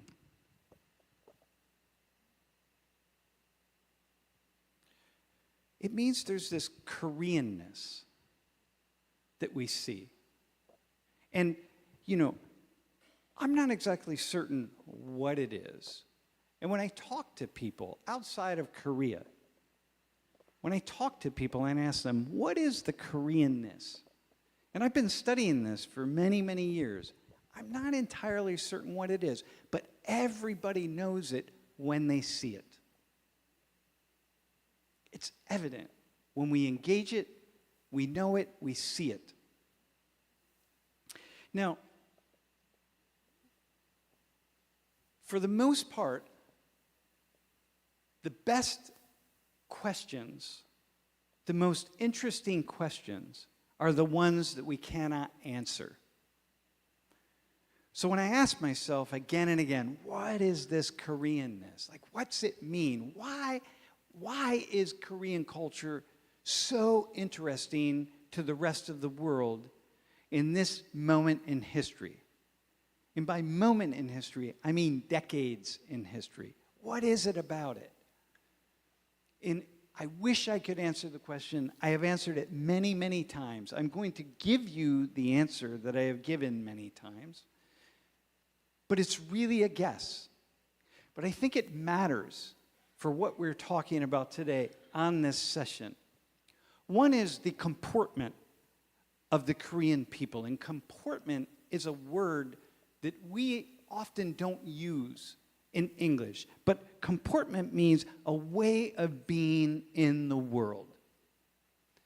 And this way of being in the world is actually an East Asian way of being in the world. There's unique Korean qualities to it, but it's notable to those of us in the West. A second part of Korean culture that I think matters, especially in the world of K-pop and K-drama and K-film, the things that are most out into the center stage of the rest of the world, is the ways in which Koreans, you deal with sexuality. It's very understated. It's not in your face. There's sexuality, but it's not sexual. And the third piece is violence. There's a lot of violence that we see in Korean and K-drama and K-film and all these pieces, the way it's portrayed in certain ways, but it's almost surreal. And I often tell the story of imagine that Hollywood made Squid Game. And imagine what that would look like. And so there's something about this Koreanness that's very attractive to people. And it is what people on the outside are interested in, which is why replication, innovation from within, not bringing wildly divergent and different ideas from other cultures into the cultural production of Korea, but replicating what is unique about Korean culture. It's what is so fascinating to other people in the world. So when I think about the title of this talk, I think, Koreanness. This has value. And it does have value because we talk about soft power. And soft power is this sense that people want to be part of something, not because it is in their financial or economic interest to be part of that, because they feel good when they are part of it.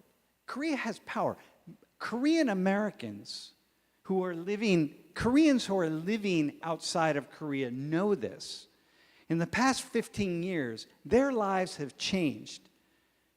Suddenly, they become someone who other people are interested in. And I have so many Korean colleagues who say 15 years ago, people would ask me if I was Japanese or if I was Korean, or people would say, are you from North Korea or South Korea? And now I say I'm from Korea, and their eyes open, like, oh, Korea. And that's soft power. It's something that Korea has in the world. And when we think about culture,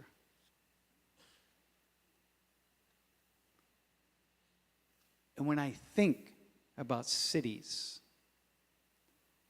and I think about the ways in which Korea can build cities and transform cities, I think there's something very special that the world will look at because it is Korea. It's not Paris. It's not Rio. It's not Lagos. It's not Prague. It's Korea. And what I would say at a conference such as this, that matters. And it's important for Koreans to understand the power that Korea has in the world today, and the power that Korea has to reshape how people around the world are thinking about Korea. Because when Korea is involved, it opens people in a way that they were not open 2 and 3 decades ago.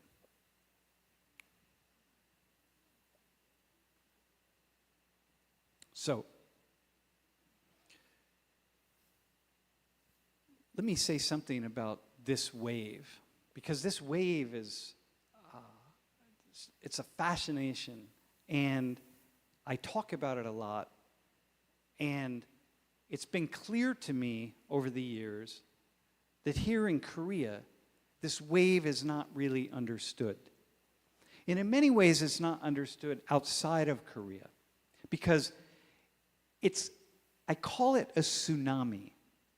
this Japanese word for a tidal wave, because a tsunami is a wave that you cannot see, but it's a very powerful wave. And if you look out over the coast, the shoreline, you often don't see anything until it's right upon you. But a tsunami, everything is happening underneath the surface of the water. It's the most powerful wave that exists. And so the Korean wave, Hallyu, is like a tsunami. It is crashed up onto the shores all over the world without anybody realizing, myself included. And it wasn't until about 10 years ago I started seeing this wave in places. I started seeing Korea and Korea culture in places that I had never seen it before, in very odd, strange places, in corners of the world where I would never expect to see anything about Korea. A tiny village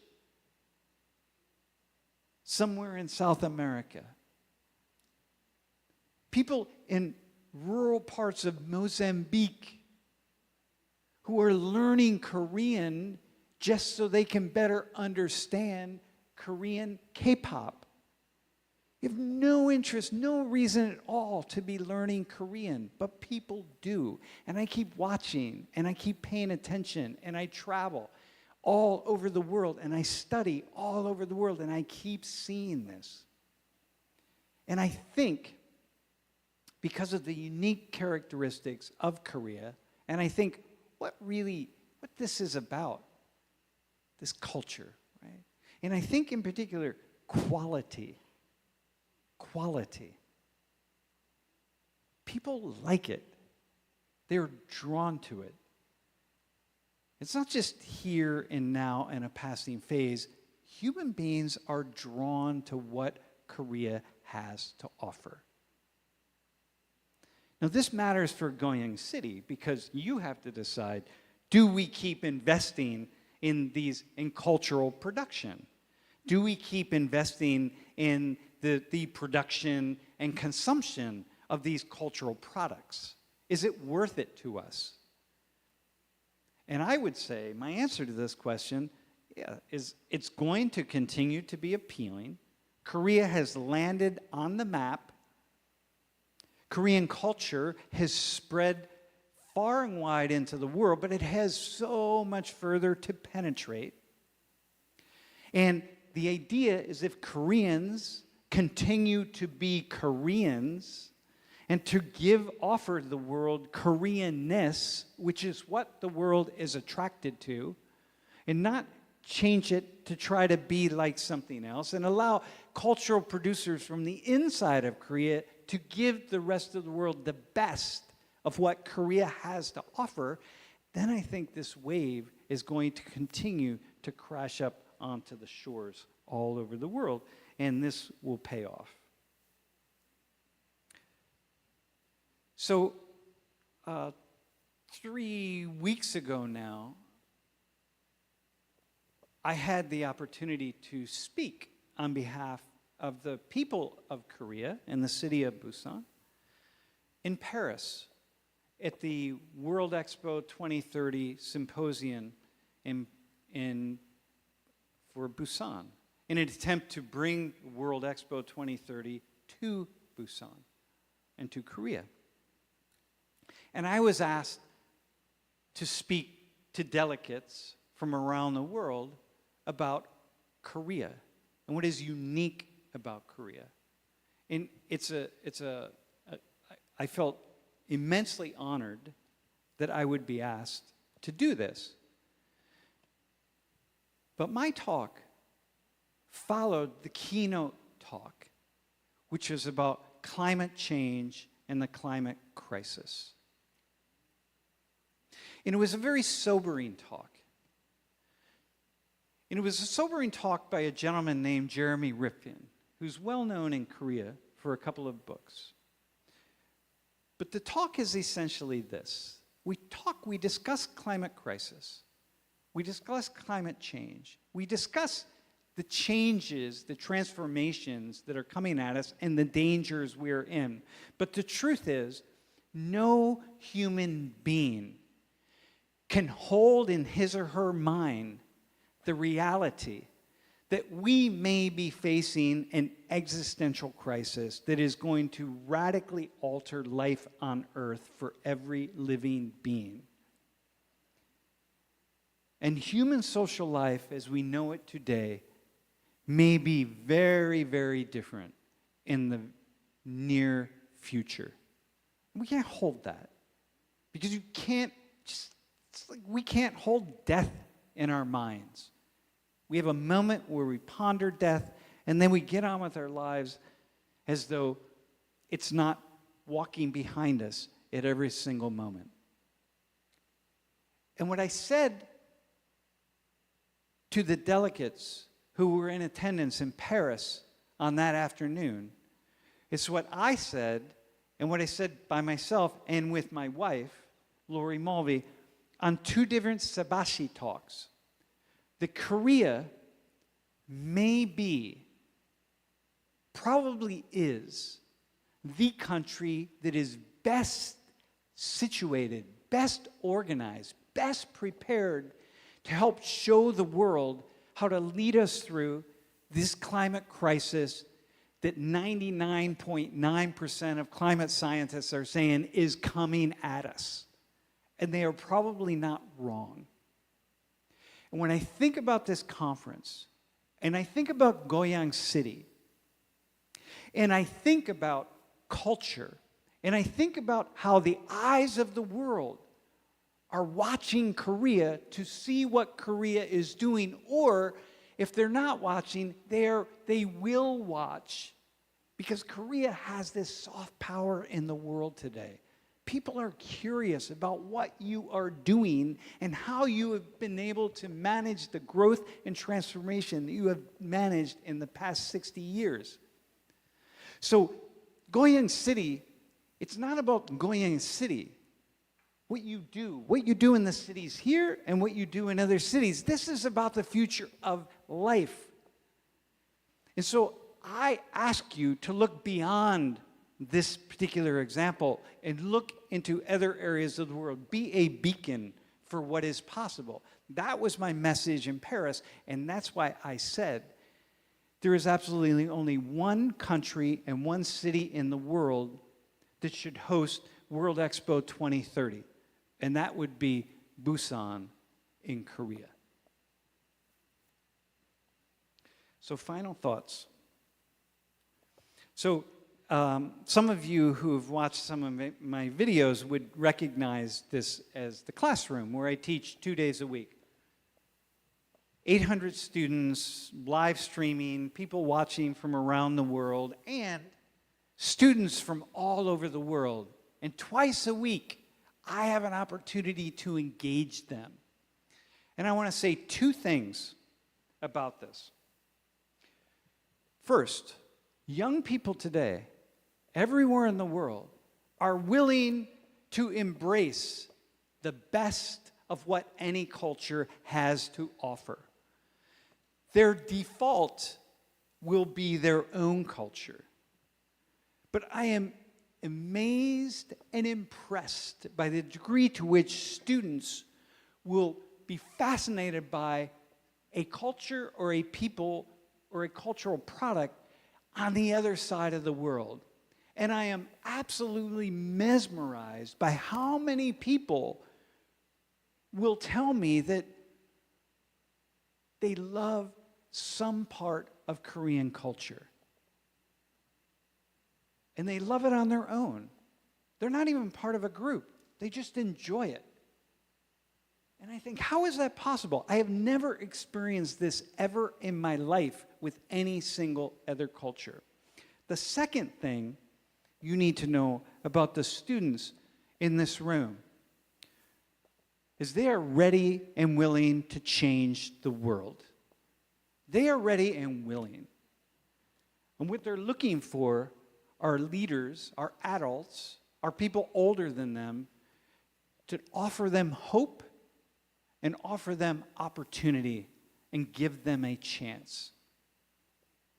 And I think Korea and Korean culture and Hallyu is all part of that process. And I see it with my students, and I see it with other students, other places in the world with whom I discuss Korea.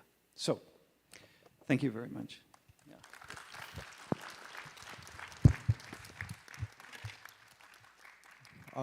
너무 흥미진진한 말씀 잘 들었고요. 그리고 Thank you very much for such mesmerizing talk, and also thank you very much for your very kind words about Korea and Koreans.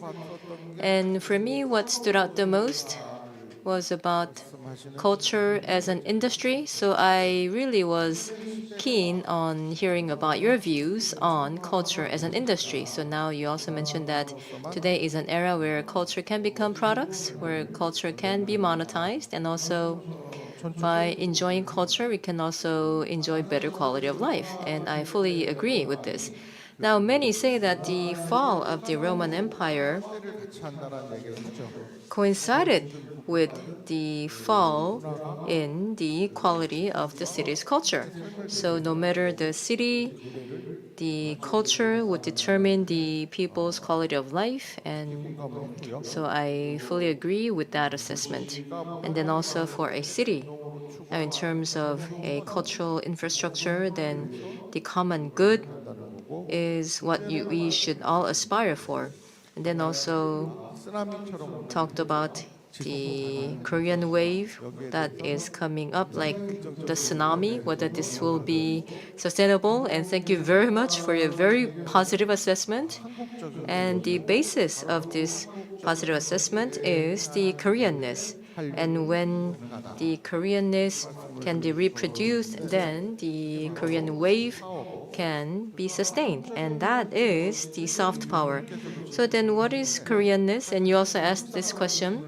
But then actually when you ask Koreans, we don't know either. So what is Korean or Koreanness? And now they say that if the shaman throws his performance and it's a performance good, but then they don't just go for the performance itself. You also need to have good food. But then if there's only good food and no performance, then you don't go. And then for the same Koreans, we're like, why do you need both? I mean, you could just enjoy one of the either. But anyway, so thank you very much for looking into a question that is also quite befuddling for Koreans as well. And anyway, so once a city can grow the soft power, then this will then empower not only the city but also the nation. And if Goyang can do that, then Goyang can become an exemplary city in the eyes of the world. So thank you very much once again for the very interesting talk.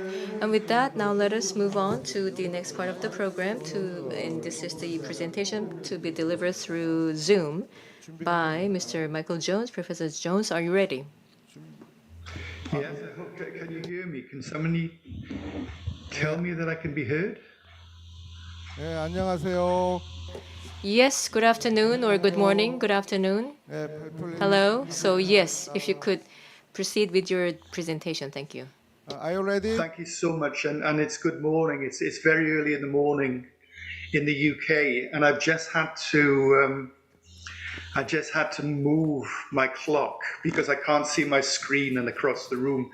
And this reminds me so much of lockdown when I had to teach from this room during lockdown. So that's not a good memory, but I really, really wish I could be there live with you today. I have a very good Korean colleague, Dr. Hae-Kyung, who teaches in the University of Liverpool Music Department. And I feel as if I've interacted with Korea for the past 15 years with Hae-Kyung. And I would have really loved to have been there live. So I'm sorry I can't be there. And it's certainly my loss. What I'm going to talk to you about is about the experience of one city. And that city is Liverpool. And Liverpool at a certain point was the second most important city in the UK. But Liverpool has gone through many, many changes and challenges. And It's interesting that we should be referring to culture in these talks, because one of the reasons that Liverpool, Liverpool, I think, is known for, in contemporary times, for two different, if you like, broadly cultural pursuits. One is sport, because Liverpool football team, there are two football teams in Liverpool. I cannot forget that there are two, so please don't think that I'm overlooking the second team, which is called Everton. But Liverpool Football Club has become a globally recognized football club because it has won the European Champions League so frequently, not as frequently as Real Madrid, but still a substantial force. So Liverpool is known for football, and Liverpool is known globally for the Beatles. I made this PowerPoint several weeks ago, and just a few days ago, the Beatles announced that they were going to release their final single, which is one of these wonders of technology. But the way that it was introduced to the UK was via projecting onto buildings in Liverpool, projecting an image of a cassette in which John Lennon had sketched a song, which Ringo Starr and Paul McCartney have now completed, and the announcement was made by projecting an image onto buildings in Liverpool. So Liverpool's connection with the Beatles is obviously something else it's known for around the world. Now, you would imagine that a city that has a very famous football team and a very famous pop group would be very comfortable with its cultural offering to the world, but it isn't. And I think that we can learn from Liverpool's discomfort with regard to its history and the ways in which it seeks to represent itself to the world. So let me take you through some of the ideas I have. Give me a second. Here we are. So I would like to thank you for inviting me to participate in this fascinating event. And I'm aware that what prompted my invitation was a visit made to Liverpool by Na Kyung Kim, during which she accessed a report that I'd co-written, which was published at the end of 2015. Just give me 1 second, because there we are. So this report you'll see from your screen, Beatles' heritage in Liverpool and its economic and cultural sector impact. And it was the report for Liverpool City Council. If you're wondering about the typeface and the layout, I'll refer to that in a moment. But first and foremost, it was obvious that the Beatles continued to have an economic and cultural sector impact a very long time after they'd broken up as a group. In fact, 45 years later, we begin to, or the City Council begins, if you like, to take this seriously. What does it mean for the city that so many people associate the Beatles with our city? So I was lucky enough to be asked, as someone who teaches at the University of Liverpool, to research this. Now you'll see that that the title and date of publication appear at odd angles. And when they first received the report, Liverpool City Council thought we made a design mistake, a layout mistake, and we needed to point out that we were paying homage to the Beatles' White Album. So actually our joke or our homage backfired, because the City Council didn't appreciate that we presented a report in the style of the White Album. But in a way, it makes the fundamental point that if you know the Beatles and you know their output, then one of their famous records is the record that followed Sgt. Pepper's Lonely Hearts Club Band, and it was called the White Album. So sometimes imagery and symbolism that appeals to some people is lost on others. So maybe the first lesson that Young City needs to absorb is that there are diverse ways of thinking about cities. And what I'd like to encourage is an embrace of diversity rather than a forced uniformity. I think we all need to think creatively about the embrace of diversity, how a city can be represented as diverse rather than through a single lens.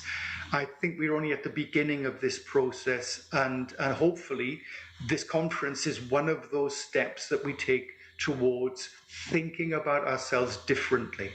So, timing. The Beatles made a national impact in the UK in 1963, and in early 1964 they made an equally enormous impact in the USA. It was quite extraordinary. The pop music that the Beatles played came from the USA.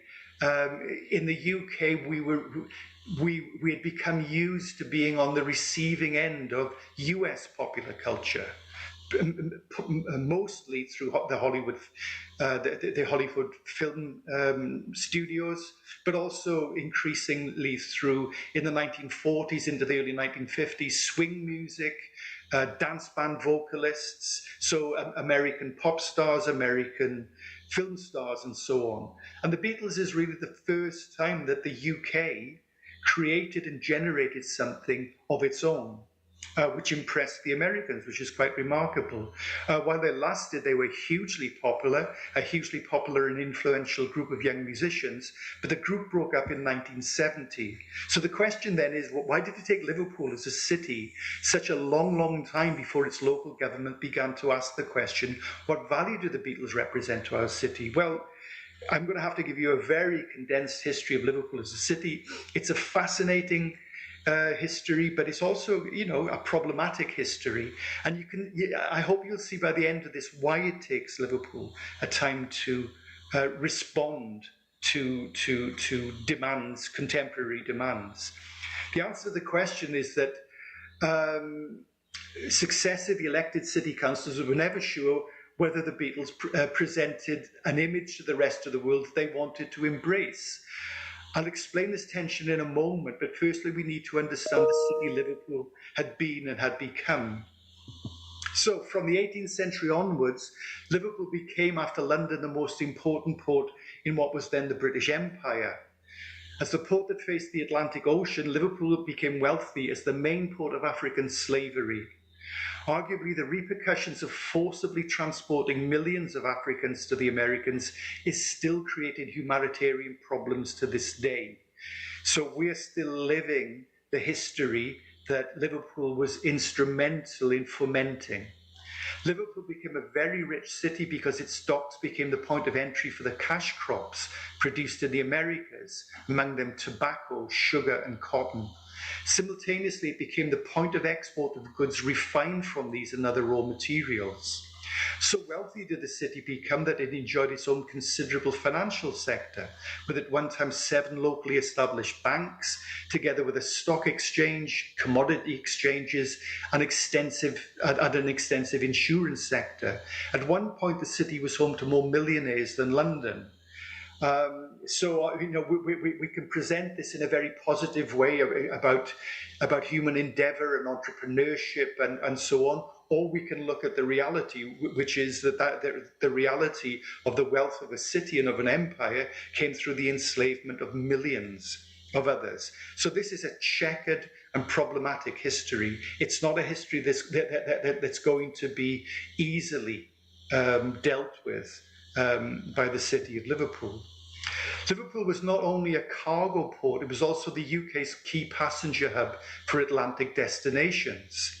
And what it meant was that it became a point of departure for vast numbers of Irish people fleeing famine and harsh landlords in the mid-19th century. I think 1.2 million Irish people left Ireland within a 2-year period. Many remained in Liverpool, many remained dispersed around the UK, but the majority relocated to the USA. And I think today 40% of the US population will trace its ancestry to the Irish.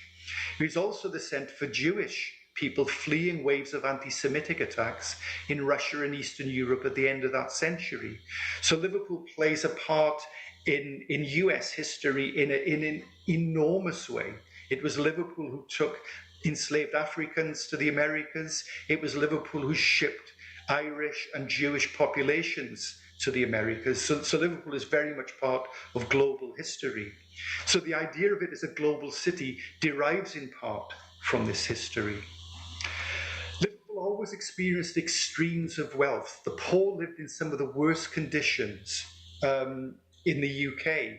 Now, the topography of the city, it's concentrated on its waterfront. It's concentrated on a river which was deep enough, as long as it was constantly dredged, to take larger and larger ships. So it experienced the transition from sail to steam to almost to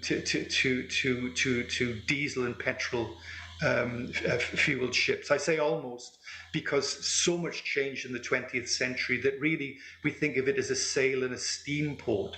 But it was so concentrated on the city that one of the inescapable facts of the city was that the extremes of wealth could not be ignored. You had enormously wealthy people walking the same streets as incredibly poor people. So again, the city is structurally diverse. It is a home of great wealth and it is a home of great poverty. So it's I'll do my best to unpack the claim that Liverpool unique culture and excuse me, it gave rise to an arguably unique political culture, and this bears on later developments. When you have such extremes together in one space, it problematizes how people can think.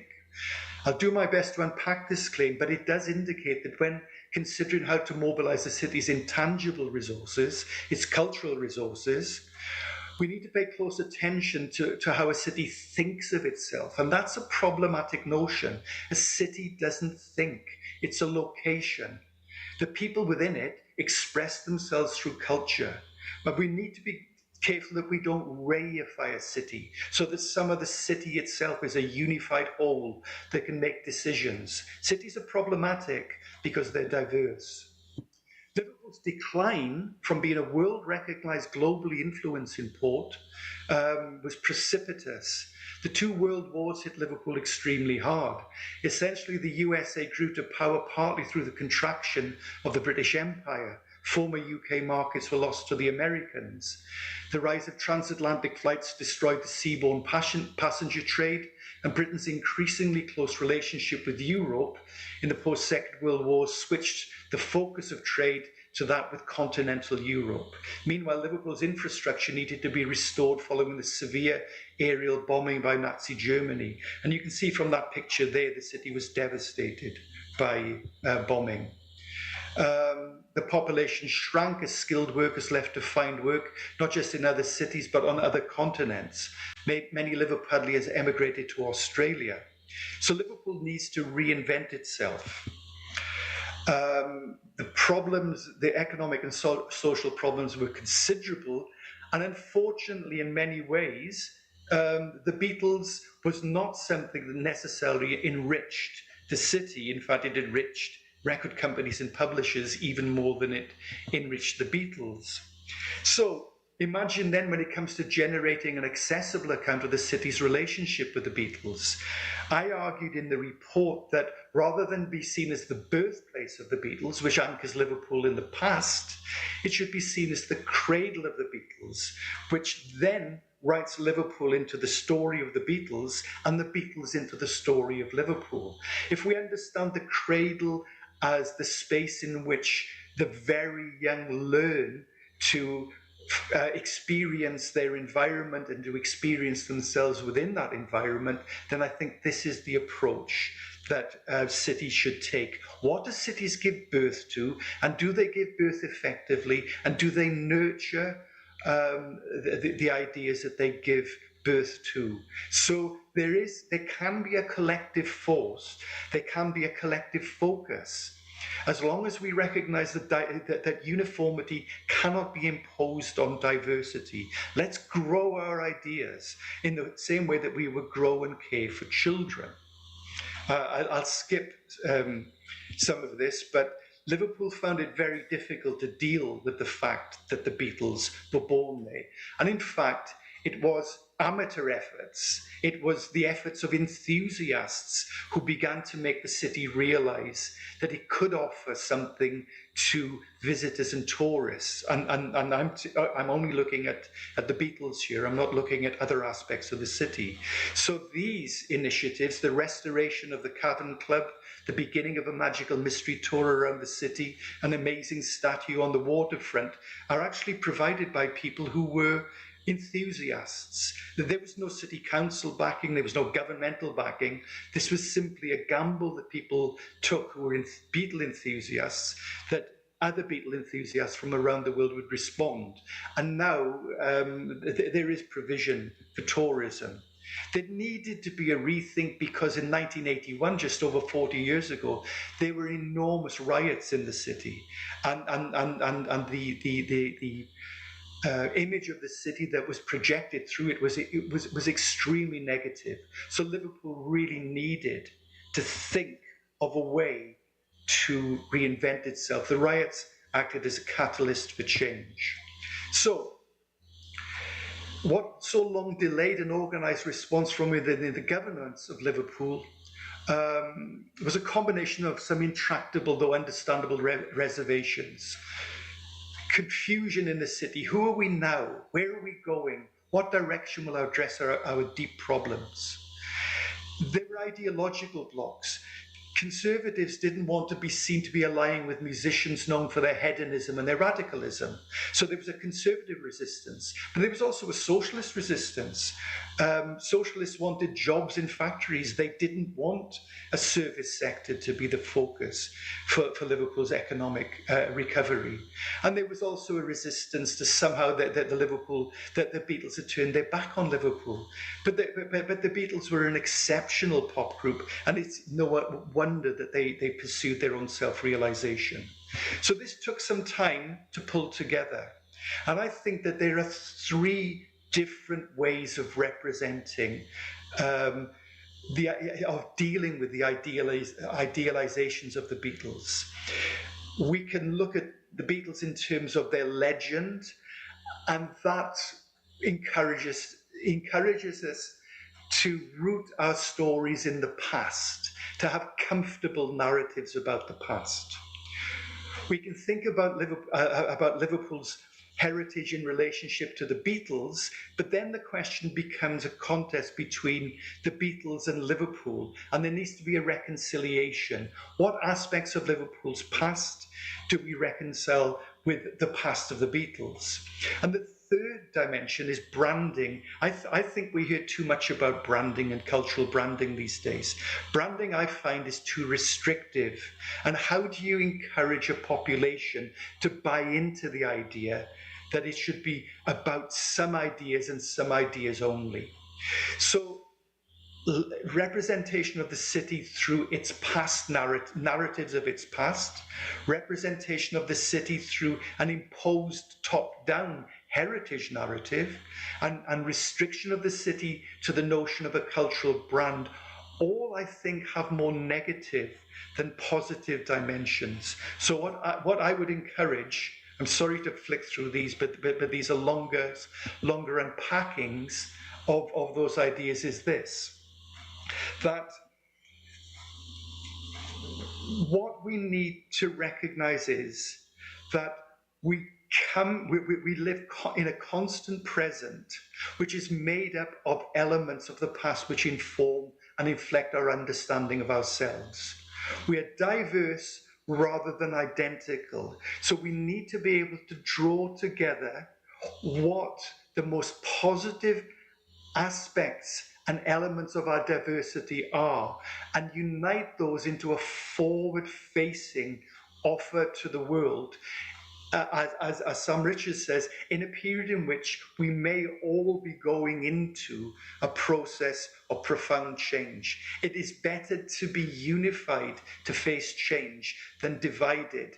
But our unification must be a genuine recognition of the strengths and the suffering of different elements of those of us in the city and in national cultures generally.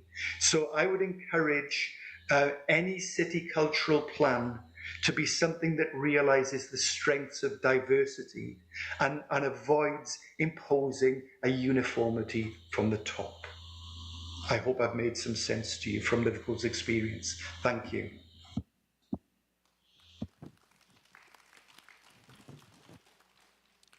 Well then, thank you very much for the talk. So then the presentation was about Liverpool, and then also he talked about how the city of Liverpool has the two cultural elements, football and Beatles. And then he talked about the process of how Beatles became one element of representing Liverpool as a city. And then also in terms of a person's fate or the city's fate, then it's about what kind of attitude that we have that would actually determine the future or the fate of the city or the people. So as was mentioned by Professor Jones, Liverpool became a very rich port city thanks to slave trade and also thanks to its port. But then now through the two world wars and also through other events, it declined. But then also at the same time, it was still reserved and reluctant to embrace the Beatles as an element that represented the city. And then also about 40 years ago, a riot occurred that pretty much forced the city to reinvent itself. And then now, in this process, the private sector led the way. The Beatles fans, Beatles enthusiasts, they were the ones that turned pretty much Liverpool into the city of Beatles that we know of today. So then now, if I may ask a question to Mr. Jones, do you hear me? Mr. Jones, do you hear me? Or perhaps you cannot answer via Zoom? The jacket album? Oh, I'm unmuted. I couldn't unmute myself. Yes, certainly. Ask me a question. All right, then the Beatles album, the album jacket, crossing the street, walking across the crossroad. That is my favorite album jacket. Is that Liverpool? No, that's London. That's Abbey Road. That's outside EMI Studio in London. 안타깝습니다. Well, that's too bad. Well, then I hope that they can come back and shoot their album jacket in Liverpool. Thank you very much. 워낙 아까 말씀을 And there were a lot of things I agreed with when Mr. Samuel Richards was talking. So I have a question for you. From Beatles and Blackpink, which do you think will be the team that will be the inheritant? Beatles and Blackpink. Who will be the inheritor of the successor after Beatles as the world pop group? I'm surprised you didn't say BTS, because you know BTS is only a contraction of Beatles, BTS. But I think Sam Richards is absolutely right that now we have students who are more interested in K-pop than maybe English pop. It's been a remarkable global transformation, particularly through digitization in the past 10, 15 years. And Korea is now an example to the rest of the world. I think a lot of what Sam Richards said in his talk is very is true and applicable. That Korea has shown the world that through a combination of local culture and digital promotion, that you can transform geographic cultural areas of the world so that people around the world share in them. So I think you're actually showing the way, and maybe Blackpink will be remembered longer than the Beatles. You may well be right, because we are developing a global culture through digital channels.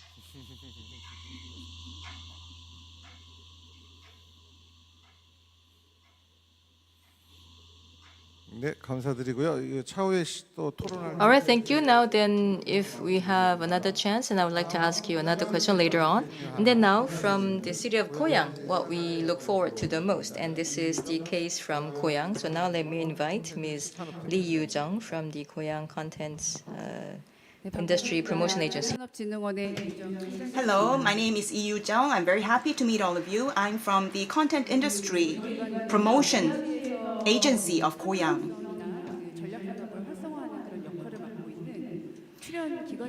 My agency is run by the local government of Goyang and is responsible for fostering strategic industries and companies in our city. And the topic I'll be presenting today is Goyang City's K-culture and media content industry. So this would be the outline of my talk. So introducing Goyang City first. Goyang City started out as a small town, but thanks to the building and development of the Ilsan new town, and now with Changheung, will become a metropolitan area. It now has a population of 1.7 million. And so we are a Goyang special city, and we're looking forward to becoming a Goyang metropolitan city. And we're very close, within 1 hour's drive from Seoul. So that's a location premium that we have. And we are the biggest in terms of population in Gyeonggi-do, northwestern Gyeonggi-do, and the third among the 31 counties and cities in Gyeonggi province. And we have major cultural facilities such as Bukhansan National Park, the Ilsan Lake Park, Haengju Sansong Fortress, and so on. And we have this Kintex here, and two culture and sports complexes, Aolim Nuri and Aram Nuri. So let me first show you a short video clip introducing the media content facilities in Goyang. 대한민국 최고의 방송 영상 산업 도시로 비상하는 고양 특례시만의 특화된 영상 산업 환경을 소개합니다. 방송 영상 산업의 생태계를 만들어 대한민국 미디어 영상 산업의 구심점이 되는 곳. 최고의 영상 인재와 함께 든든한 영상 산업 기반이 되는 고양시의 대표 방송사들. 기획에서 제작, 송출까지 방송 영상의 전 과정을 지원해주는 방송 서비스 전문센터. 매년 여름과 가을 고양시를 뜨겁게 달구는 EBS DMZ 국제 다큐 영화제. 거대함을 넘는 창작과 독보적인 기술력의 힘. 고양시 첨단 특수기술 영상기업. 기생충, 신과 함께 부산행 등의 1000만 영화가 탄생한 국내 최고의 특수 촬영 스튜디오. 첨단 영상 산업과 문화가 융합한 명품 도시. 미래의 글로벌 미디어 영상 산업 중심 도시. 고양 특례시. 네, 영상으로 좀 소개를 드렸는데요. That was a very short promotional video of the media and content facilities in Goyang. So it is necessary to look at the background of why the media industry has become one of the core businesses in Goyang City. Goyang is a city where it is almost impossible to create an industrial complex because of triple regulations. The military protection facility law and the maintenance planning law, as well as the development restriction zone. But we fought very hard, we struggled very hard to overcome these challenges, regulatory challenges, and so we focused on knowledge-based industries such as the media industry. And so fortunately, there was a phenomenon that helped us grow as a media business city. It started out in Yeouido and Mapo, where the media industry became saturated in this area, and so it went on to spread to Sangam and then on to Goyang. So this value chain linking Yeouido, Sangam, and Goyang formed naturally, led by the private sector. And Goyang poured water to prime the pump and pursued policies to attract diverse media content businesses into the city. So please take a look at what I've highlighted in red. In Gyeonggi province, Goyang City has the most number of content companies, as well as the highest sales revenue and employees. employed in the content industry. So you might think that it is focused on just Ilsan New Town, but all over Goyang City there are many companies involved in the media content industry. So we have this widespread infrastructure, media industry infrastructure all over Goyang City. So since I'm part of the Goyang local government, I will have to talk about some boring stuff, the policy. So what are the policies that we have been pursuing? We have been focusing for many years on developing or discovering new talent in the media industry. And in the second phase, we have been focusing on nurturing startups in the media industry and nurturing their growth and scaling them up. In particular, when it comes to scaling up, it's difficult for these startups to scale up on their own. So we need to connect them so that they can grow their business. And so in this area, we provide a lot of incentives as well as policies to facilitate communication within the ecosystem. And lastly, we can say that Goyang City is a media experience-oriented city. So we have artistic festivals, cultural festivals, as well as cultural exhibition center, Kintex. And in the Ilsan Cultural Park or Square, we have media art shows every night. And it is a program that we have organized to support startups, so that to encourage startups to reinvent the city of Goyang and find new business opportunities. So this festival will run till tonight. So if you have a chance, please visit that festival in the Ilsan Culture Park. Now, looking into the future, yes, we are doing a lot. And we are implementing aggressive policies to grow Goyang City. We have the Goyang Techno Valley, the likes of Silicon Valley. We have already started, we did the groundbreaking ceremony a few days ago. And we have about more than 80 million won invested here, and about 50,000 new jobs will be created. And right next to that Techno Valley, we have a media industry cluster. It's about 70 square meters, and a lot has been invested. And about 4 trillion won of economic impact is expected, and millions of jobs will be created. You have the CJ Life City that will be formed here in this complex, and K-pop is the most famous cultural product out of Korea, but we don't have a large-scale concert or performance facility, but this will be the answer. And if we meet the goal of completing in 2026, we'll have 20,000 seat capacity, sitting capacity, and about 2 million people will flock into the area to watch K-pop performances live in the next 10 years after this is created.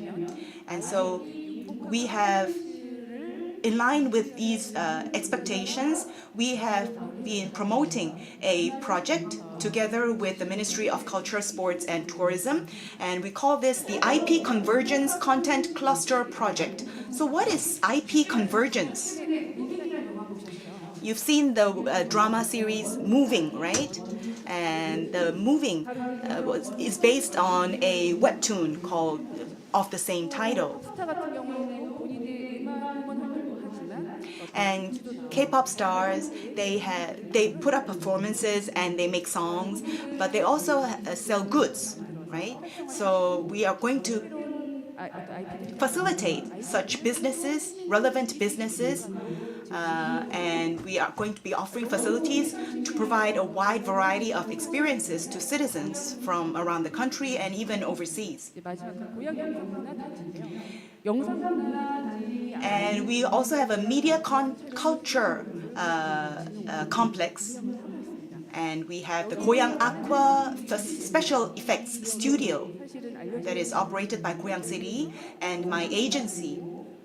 And so we are building up the area and expanding it.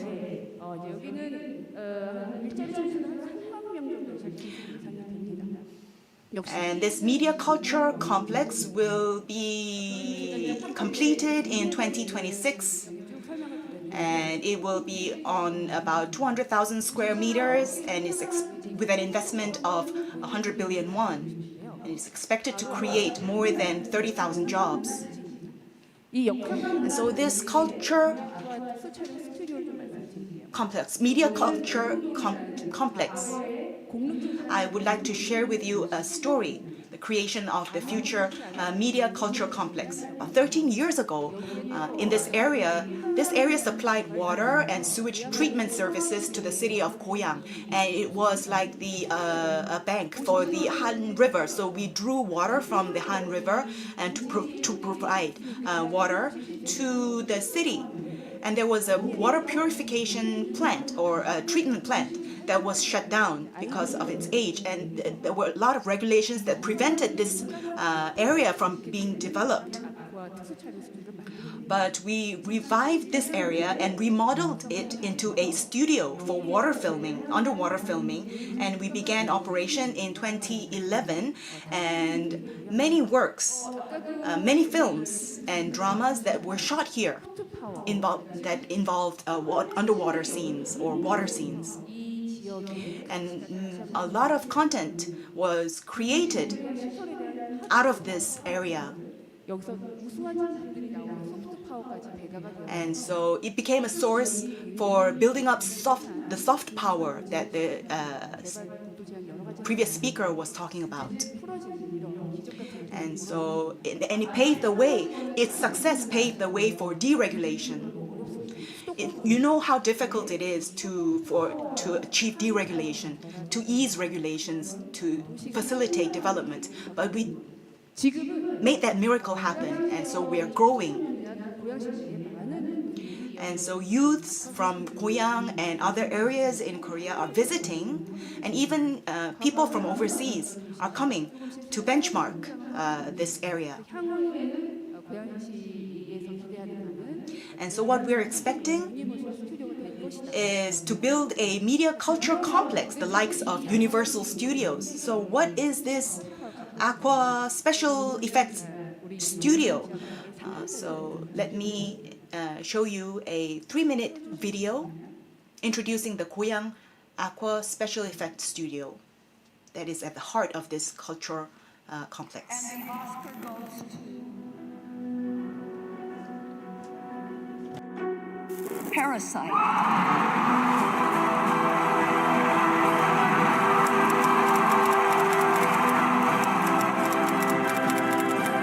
공간의 배치 자체가 이 영화의 드라마잖아요.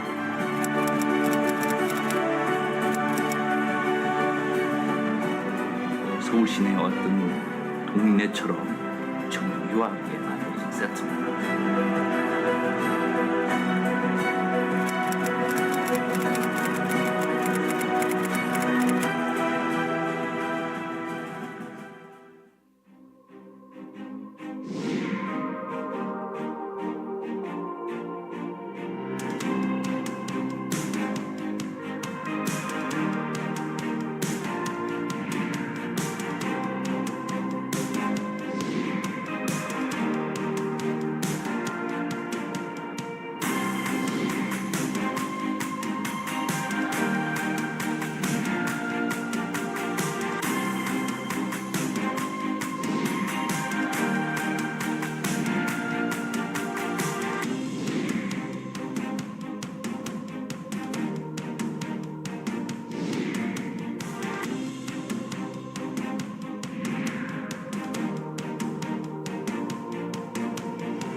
Don't you think that deserves a big round of applause? 지금 뭐 BBC에서도 얘기하지만 오스카의 그 역사를 새로 썼다라고. I'm saying this because, well, BBC said that Parasite rewrote the history of the 서민층 반지하라는 그 마을 전체를 바로 Academy, and 3개월간 세트를 짓고 한 달 동안 영화를 the Parasite, 근데 이제 저희가 이제 the film staff filmed a lot of the scenes at this studio, and so this is the what we have behind the soft power that we are growing in Korea. And so it was a very important stepping stone. The studio was a very important stepping stone, and there were many other excellent works that were filmed in the studio. Out of the movies with a box office record of over 10 million people in Korea, we have about 30 movies in Korea that were screened with over 10 million people who came to watch the movies. And out of this 30, 17 are Korean movies, and 8 of them were filmed in this studio. Roaring Currents, Walking with the Gods, The Thieves, Masquerade, Train to Busan, Haeundae, and Parasite were filmed at the Goyang Aqua Special Effects Studio. And drama projects such as Mr. Sunshine, Descendants of the Sun, Kingdom, Donkey, Hansan, Smugglers, and Netflix hit Squid Game, and Disney Plus's recent hot series Moving. And many more works were shot at this studio. And plus many more works that will become famous in the future are currently being filmed at this studio. And the power of these contents is multiplied by the fostering of Goyang's media industry, which will go on to create many jobs and become the key to urban growth in Goyang. So since BTS was mentioned quite a few times here, you know RM, the leader of BTS, he said something at the UN Assembly's speech that he gave there. He was born in Ilsan, and he took walks in the Ilsan Lake Park, and that's where he grew up. And that's where he nurtured big dreams to become a global star. And the person who was I met someone who was involved in the post-production of Parasite. And so I asked this person, aren't there people who are calling you, inviting you to make to do the post-production elsewhere in their city? And he said that Goyang meets my needs like no other city.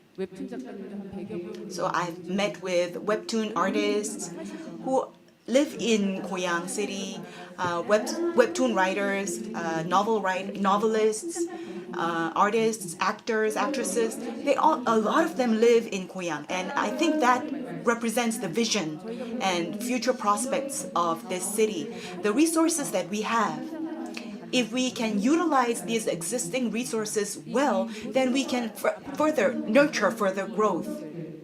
All these gems, uncut gems, artists, creators, if we can draw them in to live here in Goyang and work here in Goyang, then we will be able to provide them with services that can cut these gems, these stones, into real gems.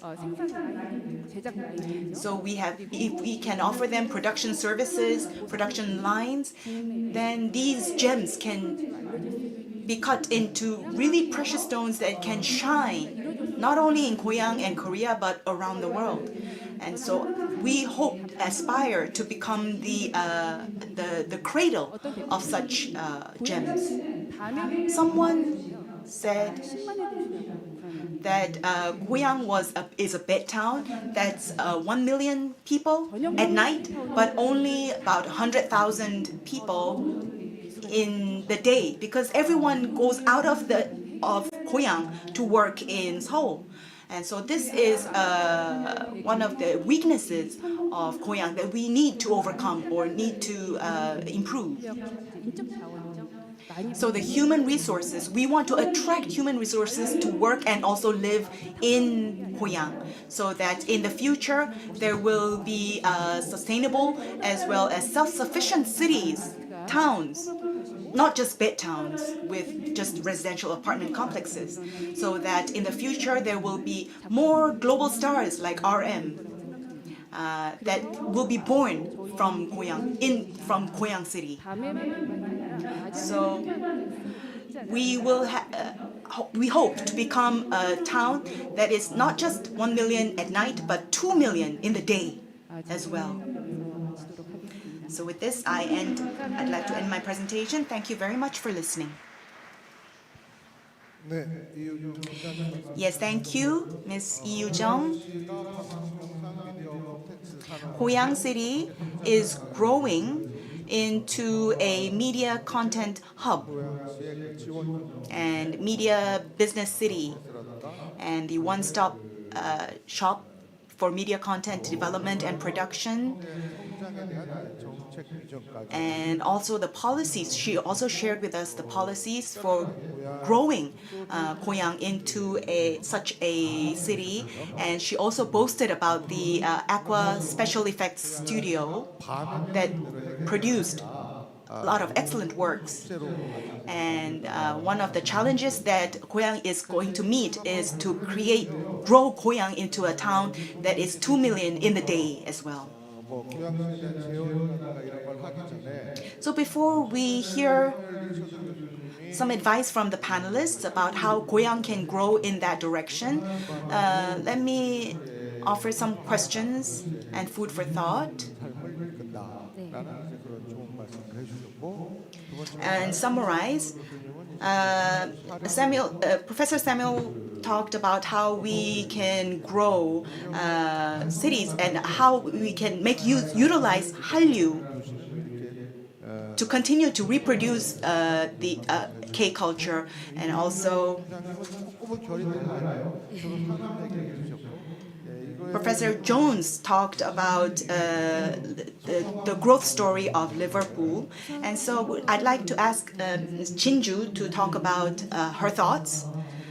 Well, I'm a singer, so I was very interested in the Liverpool story and Ilsan. I've been a resident of Ilsan for about 10 years, and I wrote a lot of my songs here in Goyang. In any city, I think space, the physical space as well as psychological space, is something that is the life of a city. The parks and all the physical spaces that you can see around the city, and there are also psychological spaces that are the rockbed of your memories, personal memories. And I think Ilsan and Goyang City, the soft power of Ilsan and Goyang City comes from that. And I'd like to give you a few examples. First of all, in Ilsan Lake Park, sometimes there's a heavy fog that it's impossible to drive. And I wrote a song on one such foggy day. And I felt like I was in the UK. And I was thinking, did we ever have such a climate in Korea? So in that physical space that was so foggy, and also the psychological space, I was driving through that fog and I saw the MCD. And if you go into the old town of Ilsan, you have the market, the conventional market, and a train station. So these local characteristics that inspired me.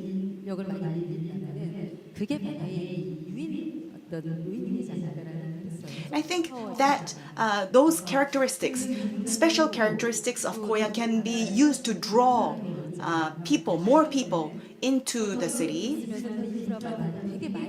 And we talked a lot about infrastructure. I was aware of all that infrastructure. So, and that infrastructure can become the basis and foundation for Goyang's soft power. So we need to brand this properly and to promote it to people outside the city 방향성을 가지고 사람들이 공감할 수 있도록 브랜드 with 화도 bigger focus. 어떤 이미지화 So branding and enhancement of image could be a way to build the soft power of Goyang.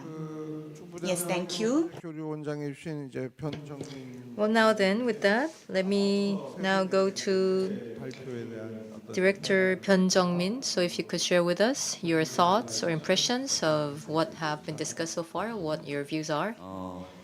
Well, thank you. Now then, yes, Professor Richards, I have met him through YouTube videos. I am learning about his pedagogy, so it's a great honor for me to meet you in person.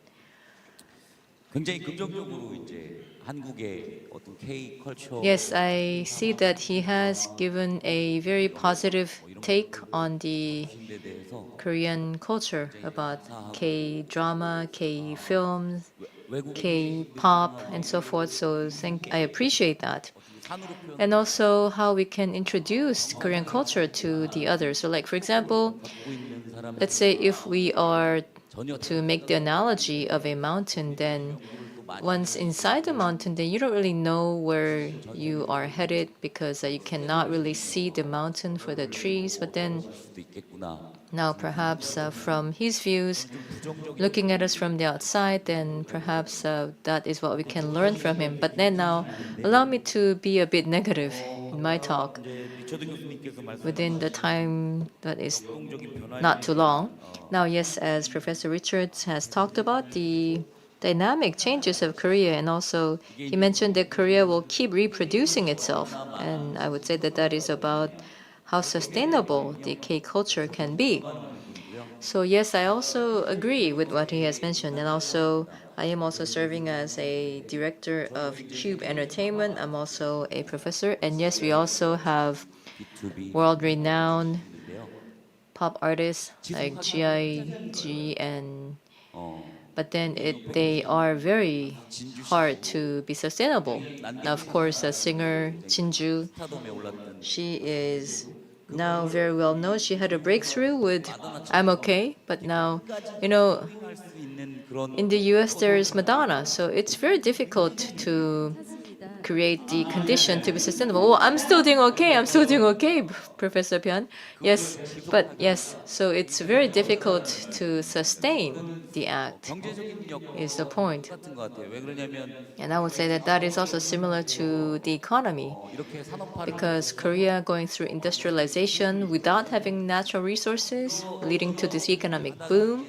But then at the foundation of it all, at the basis of it all, was the dedication of our parents' generation, not being able to feed themselves, but still they wanted to educate their children.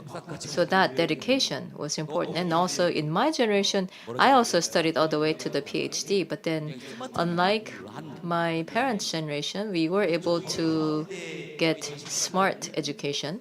And then now for our children's education, for our children's generation, then we tend to give them freer reign.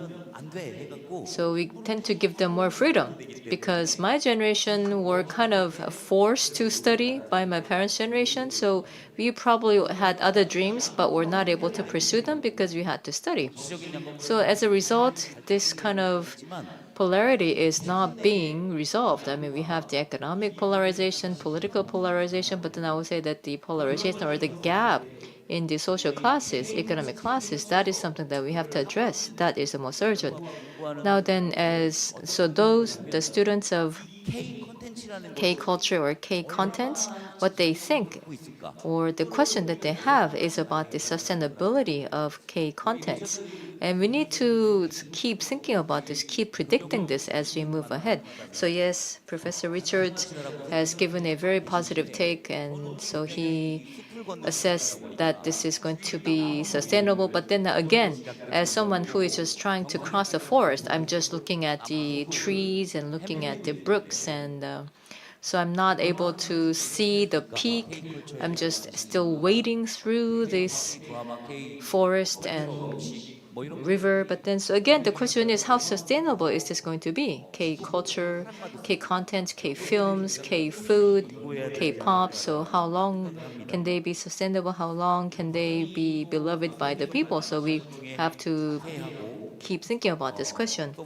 Then also about the soft power and sexuality and violent contents, and also some of the dominance of such forms and how they are some of the leading shapes and types of the K content. And I see that he has been quite objective about this. And again, at the background of this is the Koreans' diligence, work ethic. And then we also asked them about why. We asked them, why do you want to be a star? Why do you want to be a K star? Why do you want to be in K dramas? And you know how Koreans, they have very strong work ethic. And also we have the polarization. And we asked them this question, why do you want to be a star? And they always have this answer. I mean, I want to earn a lot of money and I want to turn around my life. So the Korean pop culture having sustainability, and perhaps that is because we have no other choice. So, I mean, I apologize to the professor, but okay, so you're saying about the lack of diversity? Yes, perhaps so. Lack of diversity in our society. So again, I keep asking myself whether this is going to be sustainable. So then let's say in the city of Goyang, then perhaps it's also a high risk. So as the Liverpool professor has mentioned, so now to look at, let's say, Liverpool through Beatles, then in Korea, let's say, then it is going to be very risky. If we are to try to look at Seoul through BTS, then let's say if any member of the BTS were to have a reputational risk, like drugs or some kind of scandal, then this is going to jeopardize the entire city. Right, and also because, and yes, this is also because of the lack of diversity. Let's say in the other countries, like, they could do drugs, they could do weeds, and they give them a break. And they tend to think that, well, artists tend to do that, but then not the case in Korea. Right, so I mean, regulations are very tight and very strict. So again, then if we are to tie the image of the city of Goyang to a certain artist, that is going to be risky. And again, I mean, I would like to thank Professor Richards very much, because I can see that he has also discussed Korean culture with many other scholars outside of Korea. So we need more people like him. But compared to those outside of Korea, and also compared to the consumers of the Korean culture, I do not believe that we give them much privilege, meaning that we don't really impress them, we don't really move them. So perhaps it's not up to one municipality to address. So companies like ours, like entertainment companies, for us to grow the artist and to treat them better. But anyway, so I'm sorry that I am negative about this, but then, I mean, there are other views, and there really is no one right answer when it comes to culture. And also a city, it's the same. So we need to have diversity in everything, including diversity in views. So thank you very much. Yes, and also, yes, not just about Goyang, but then also in relation to the future of K-Wave, then I would say that it comes down to tolerance and diversity, how our society, how our nation, country, how diverse are we, how tolerant are we? So I would say that that is also a key question. I myself is a film director and also producers, and so I think the same. But then now, yes, I have been in San Francisco, and also the homeless, and also those doing drugs, and I see the degeneration of the city, which probably is the result of a combination of factors. But again, I mean, a good city or for the nation, then, I mean, how tolerant should we be, and also how diverse should we be? I think we need a focused direction. When I was doing my PhD, I wrote on this, and I think this has to do with a cultural specificity. When we embrace a culture, some cultures will embrace a certain cultural product, and some cultures will take it in with a pinch of salt and try to merge it with their own culture. But for a culture to really travel, it has to have soft power behind it. So if you look at K culture and you look at YouTube culture, YouTube shorts, you have "You Are My Everything," and then you have this, people like read lines from Descendants of the Sun, which is a famous K-drama. So something Korean that is being embraced by global citizens, like the Han or the core of Korean sentiments. Well, African or rhythm and blues, it's soul, right? It's a uniquely Korean sentiment or emotion that's called Han in Korean. And this Han and this importance of food, like when you meet one another, the Korean way to say hello is, "Have you eaten?" And I think that's the sensibility or sentiments of Korea that we have to focus on and continue to melt into our culture. Okay, let's turn our focus, narrow down our focus to Goyang City, since this is where the forum is being hosted. And team lead Lee Yu-jung talked about the policies and plans, project plans of Goyang City. And Goyang has the ambition to become a cultural city, right? And she shared with us the plans for to grow into that kind of city. And discussing these plans could take the whole night, but let me ask Professor Samuel Richards some questions related to this. You've heard the policy presentation from Goyang City. So listening to that presentation, do you have any advice that you can offer Goyang City so that it can grow into a media, cultural, business city? Well, this is actually a very difficult question, a complex question, because of the demographic situation here in Korea. With the birth rate what it is, and there's going to be a lot of competition for Korean workers in all parts of Korea, to imagine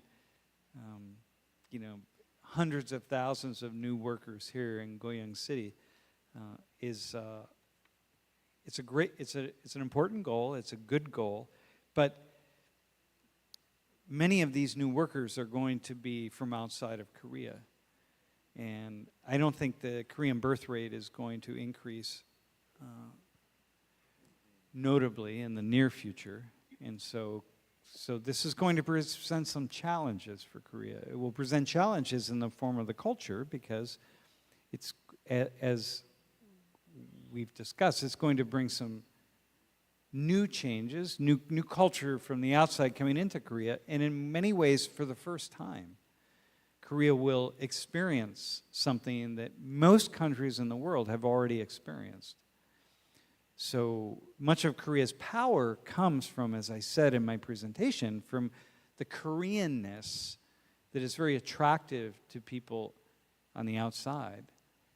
And once new cultures become integrated in some ways into Korea, that's going to change. So, no, by the way, my advice has been for Koreans to not deny what is inevitable. And just like climate change is inevitable, so too is the fact that Korea is going to very much be in need of foreign workers. You know, you lead the world, you're one of the leaders in the world in automation and robotics and so on, but that can't keep up with the need that is here. And so it's important to begin now with a slow trickle of workers and not wait until there is a crisis. Unfortunately, if Korea is like most nations in the 20th century, Korea will wait until there's a major crisis and then bring large numbers of foreign workers in. And those foreign workers will be able to sustain their own culture. And that's going to change some things, as opposed to assimilate into Korean culture. Yeah.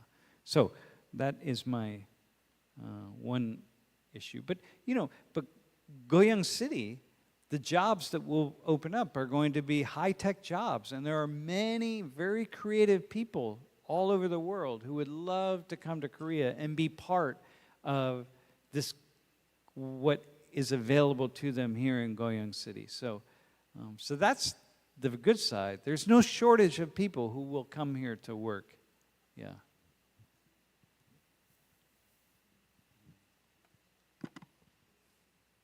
예, 결국은 그 관용과 다양한 Right. Tolerance and the respect for diversity and the attitude towards overseas culture. That is what you are emphasizing, right? Yes, and I agree with that. When I talk to young people these days, I feel really that this diversity is already happening today. In one hall, in one room, we have people from Canada, from many areas around the world who have come and are sitting in one classroom, taking my classes. And I think from this diversity, we can have various spin-offs that we can still call K-culture. And I'm witnessing such trends and phenomena in my career now. And yes, these people, they have Russian towns or Chinatowns where they form communities with, and there are conflicts even in those towns where foreigners settle, and there are generational conflicts as well. And I think that we have a long way to go, and we have a lot of work that we can do to lead this into a positive trend so that we can reap the good effects of diversity from there. And another thing that I am grappling with these days is, yes, Goyang City has a lot of aggressive policies to try to grow itself into a media hub. But what I find a bit worrisome is such promotion enough? Are such policies enough? Yes, of course, policies are needed. We need to secure enough budget and finance all these projects. But if this is led by the public sector and led by the government, that might actually hurt the entrepreneurship and creativity of the private sector. So that's a concern that I have. Right? Because right now, Goyang City is the government, the local government is leading all these changes and these projects. But we need to leave room for the private sector to generate creativity and attract talent.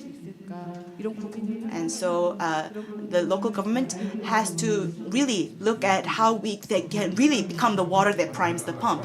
And I think I'm directing that question to the people from Goyang City. I'm sure that there will be a chance for you to get your questions answered. Well, then for Liverpool, and then also I can see that for it to have been established as a culture city was not too long ago, and then also population inflow was quite big, and then also in the city of Goyang, then now its film industry is just growing now, and of course you have achieved somewhat, but then it is also still in the design stage, I would say. So then now for the city of Goyang, then of course you mentioned that there has to be diversity, uniformity should not be imposed.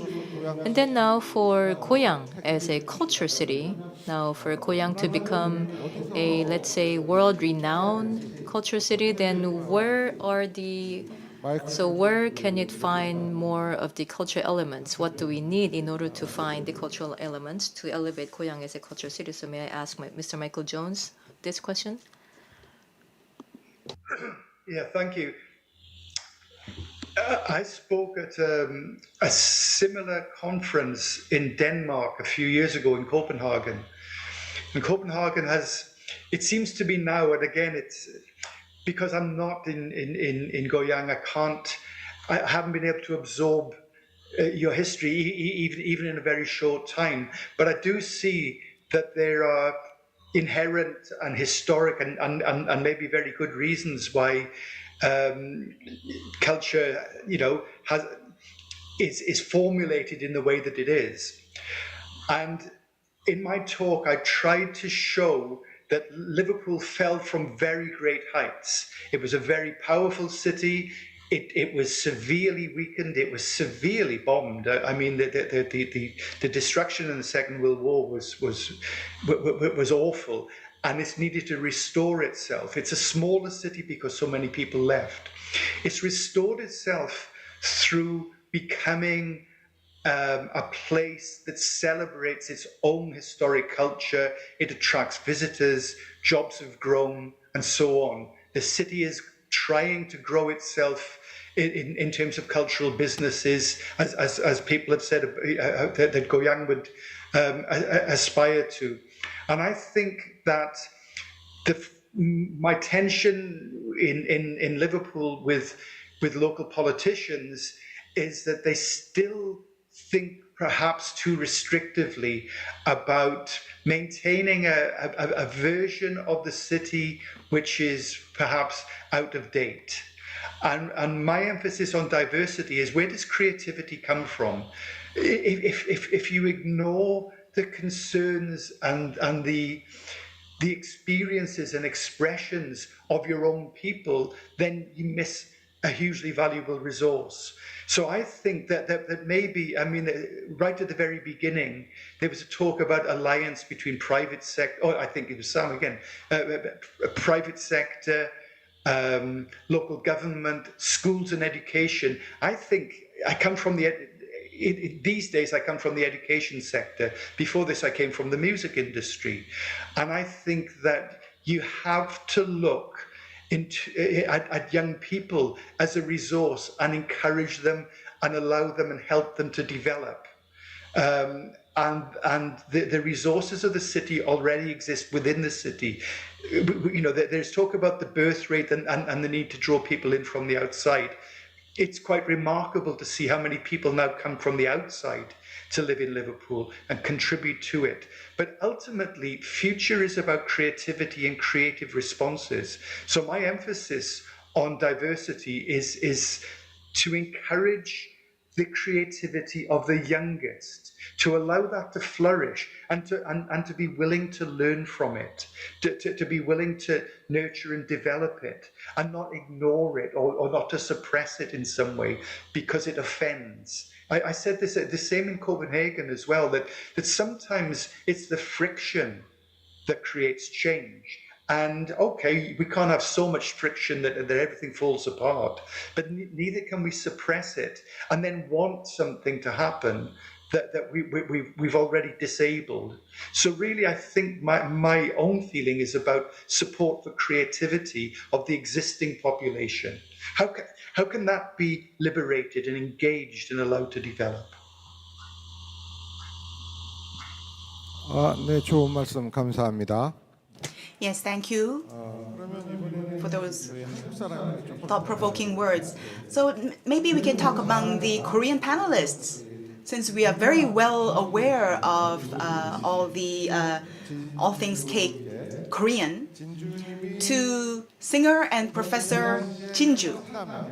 If you were living in Goyang City and if the school that you're teaching in is in Goyang or your company is in Goyang, what would you want? What would be your needs?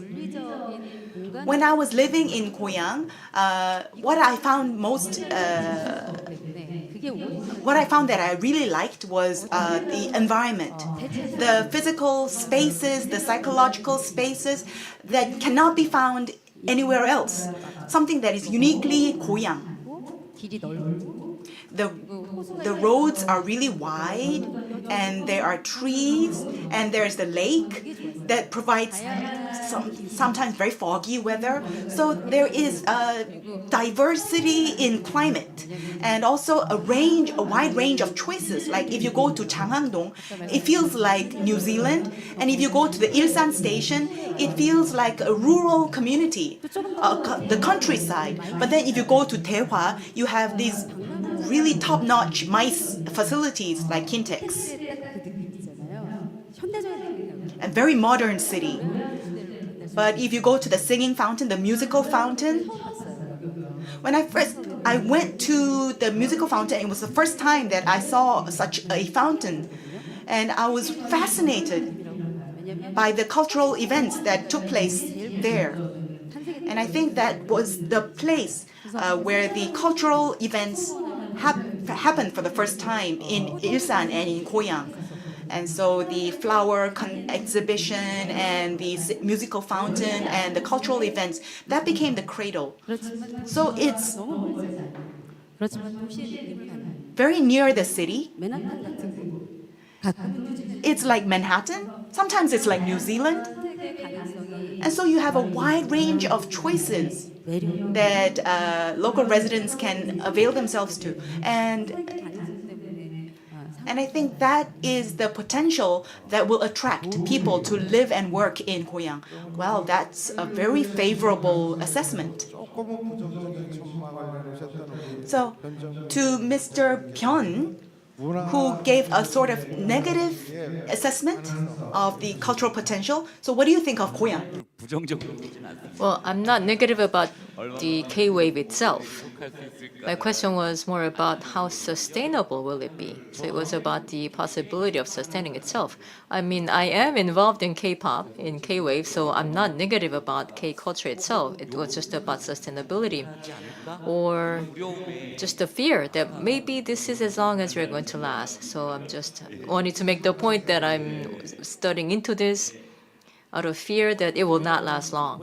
Anyway, so now then about Goyang, the city of Goyang, and the wave of change or wind of change. So now we see that there is this wind of change in Goyang. And I was wondering why culture came first in the order of this forum. I mean, there could be like other topics like IT, and also IT being Korea's biggest strength. So I thought that maybe that could be the first topic that you wanted to talk about, but then now instead it's culture. So I was wondering then, what is it that they would want to talk about? Then perhaps this is a bit more self-centered, but then if we can have more people live here to be more satisfied, to make this more livable city, then what do we need to do? Is something that I had asked myself. And given that you all study cities, but then I majored in music and I majored in content, so I must say that my knowledge about cities is not that high. Now with that disclaimer, I was thinking about how we can enhance the satisfaction of people in the city, how we can move them, touch them, make it more fun to live here. So how can we create the kind of city where we could have all those elements together? And I'm not sure whether this can be the answer that you're looking for, but then what Mr. Jones has mentioned about how this has to be based on creativity, I fully agree. I fully agree. So that I hope that you don't do what others are doing. So what others have done, succeeded on, that shouldn't be your role model. So, you know, one thing among the Goyang's failed projects, when you look at them, then they are mostly just like copycat projects. So you just copy some other projects that were successful somewhere else, and they fail here. So we have quite a lot of cases like that. So again, what Mr. Jones has mentioned, it has to be based on creativity, find your own identity. Now, I don't like something complex, but if the government leads it, then it's very simple. Build this, do that. So it's very simple. But the society is complex. It's very complex. So you do this out of accident, it becomes a phenomenon and becomes a new culture. So it is precisely because of this complexity. I would say that the city of Goyang, when you are also trying to have culture lead the city, then I hope that you can also become a very complex cluster with a lot of cells inside it. And also what happens when people get together? I mean, what do you need to do to get people together? It has to be attractive, fun, in other words, sexy, right? So I think he's talking about how to grow your settled population, right? And also you need to have a sense of reward. And also what's most important, I believe, is communication. You need to have good communication in the city. So I hope Goyang can have good communication. I hope it can have harmony, because in music and culture, so if we say that, I mean, which city is a leading city in culture and arts, then they always say New York. Then we ask, why New York? Then they're like, I don't know. So they're like, culture and arts are very much developed in New York. Not really so. Then why? Why does people still pick New York as the leader in culture and arts? Of course, it has a lot of attractiveness, but then what they have is a combination of old and new. Right, he's right. So jazz, right, musical, whatever, they have everything. And also, you know, New York, it has a lot of rats and also like homeless, but still, they have everything inside and they all have shared existence. And perhaps that is why we find it attractive. Right, but then now for the common good, not rats, but we need to have more flowers, so something more beautiful. And right, and also what Professor Jones has mentioned, so about the diversity and creativity. So that is what we need as well. But I believe that you need to find the identity that is just for Goyang. 최근 한국 So, 유명한 때라고 하잖아요.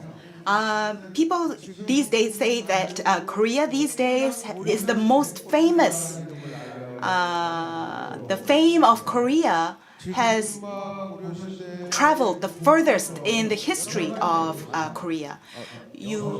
If you go back to the Goryeo dynasty, one of the elements that Goryeo dynasty shares with Korea today is women power, where you had public baths where men and women bathed together, and the women enjoyed a much higher status than any other era in Korean history. So, dynamism.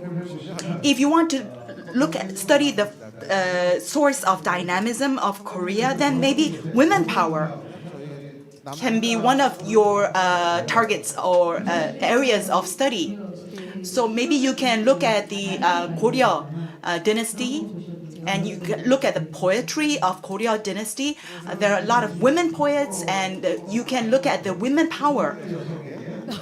So in that regard, I would like to give the opportunity to the two women panelists to say the last word for this panel, for this session. So in a family, if the woman is not happy, then the whole family won't be happy. And so in the past Thanksgiving, my wife said that I'm not going to have a family get together. And so I talked to my sister, and she said that nonsense.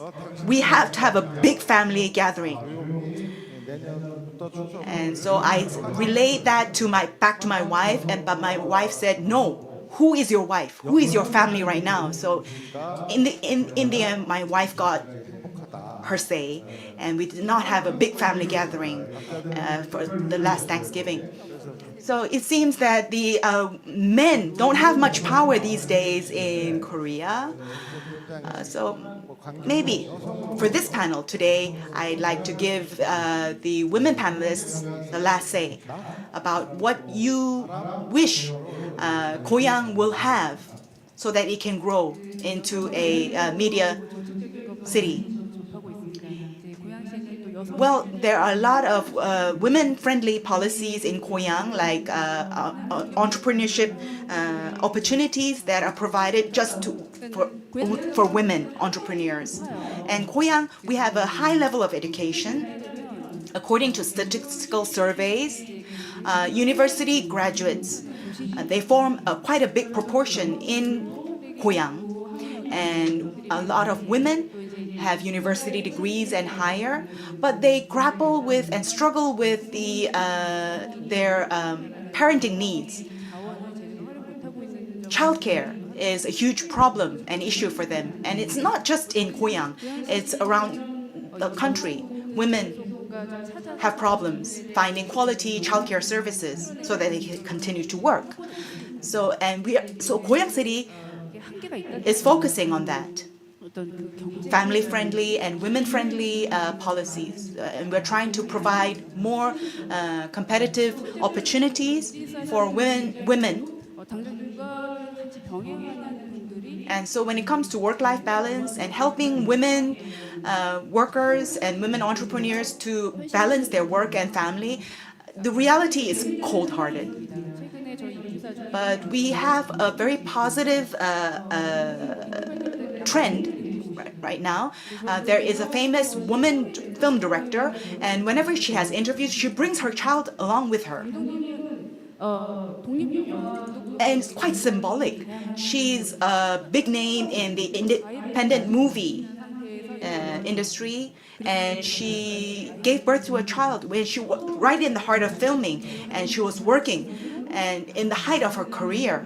And I thought that when I heard news that she had given birth, I thought, well, that's one star that will be falling from the sky. But actually, she continued to rise and she continued to flourish in her career.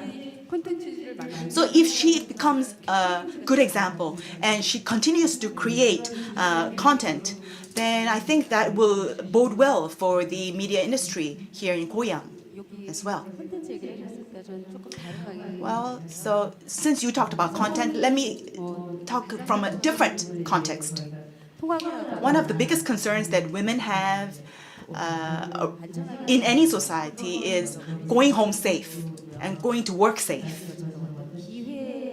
And also equality when it comes to opportunities, equal opportunities. Yes, we like equal opportunities. We like to live and go to work and go home in a safe environment. But I think what we really want is to do something we love, to live in a city that we love.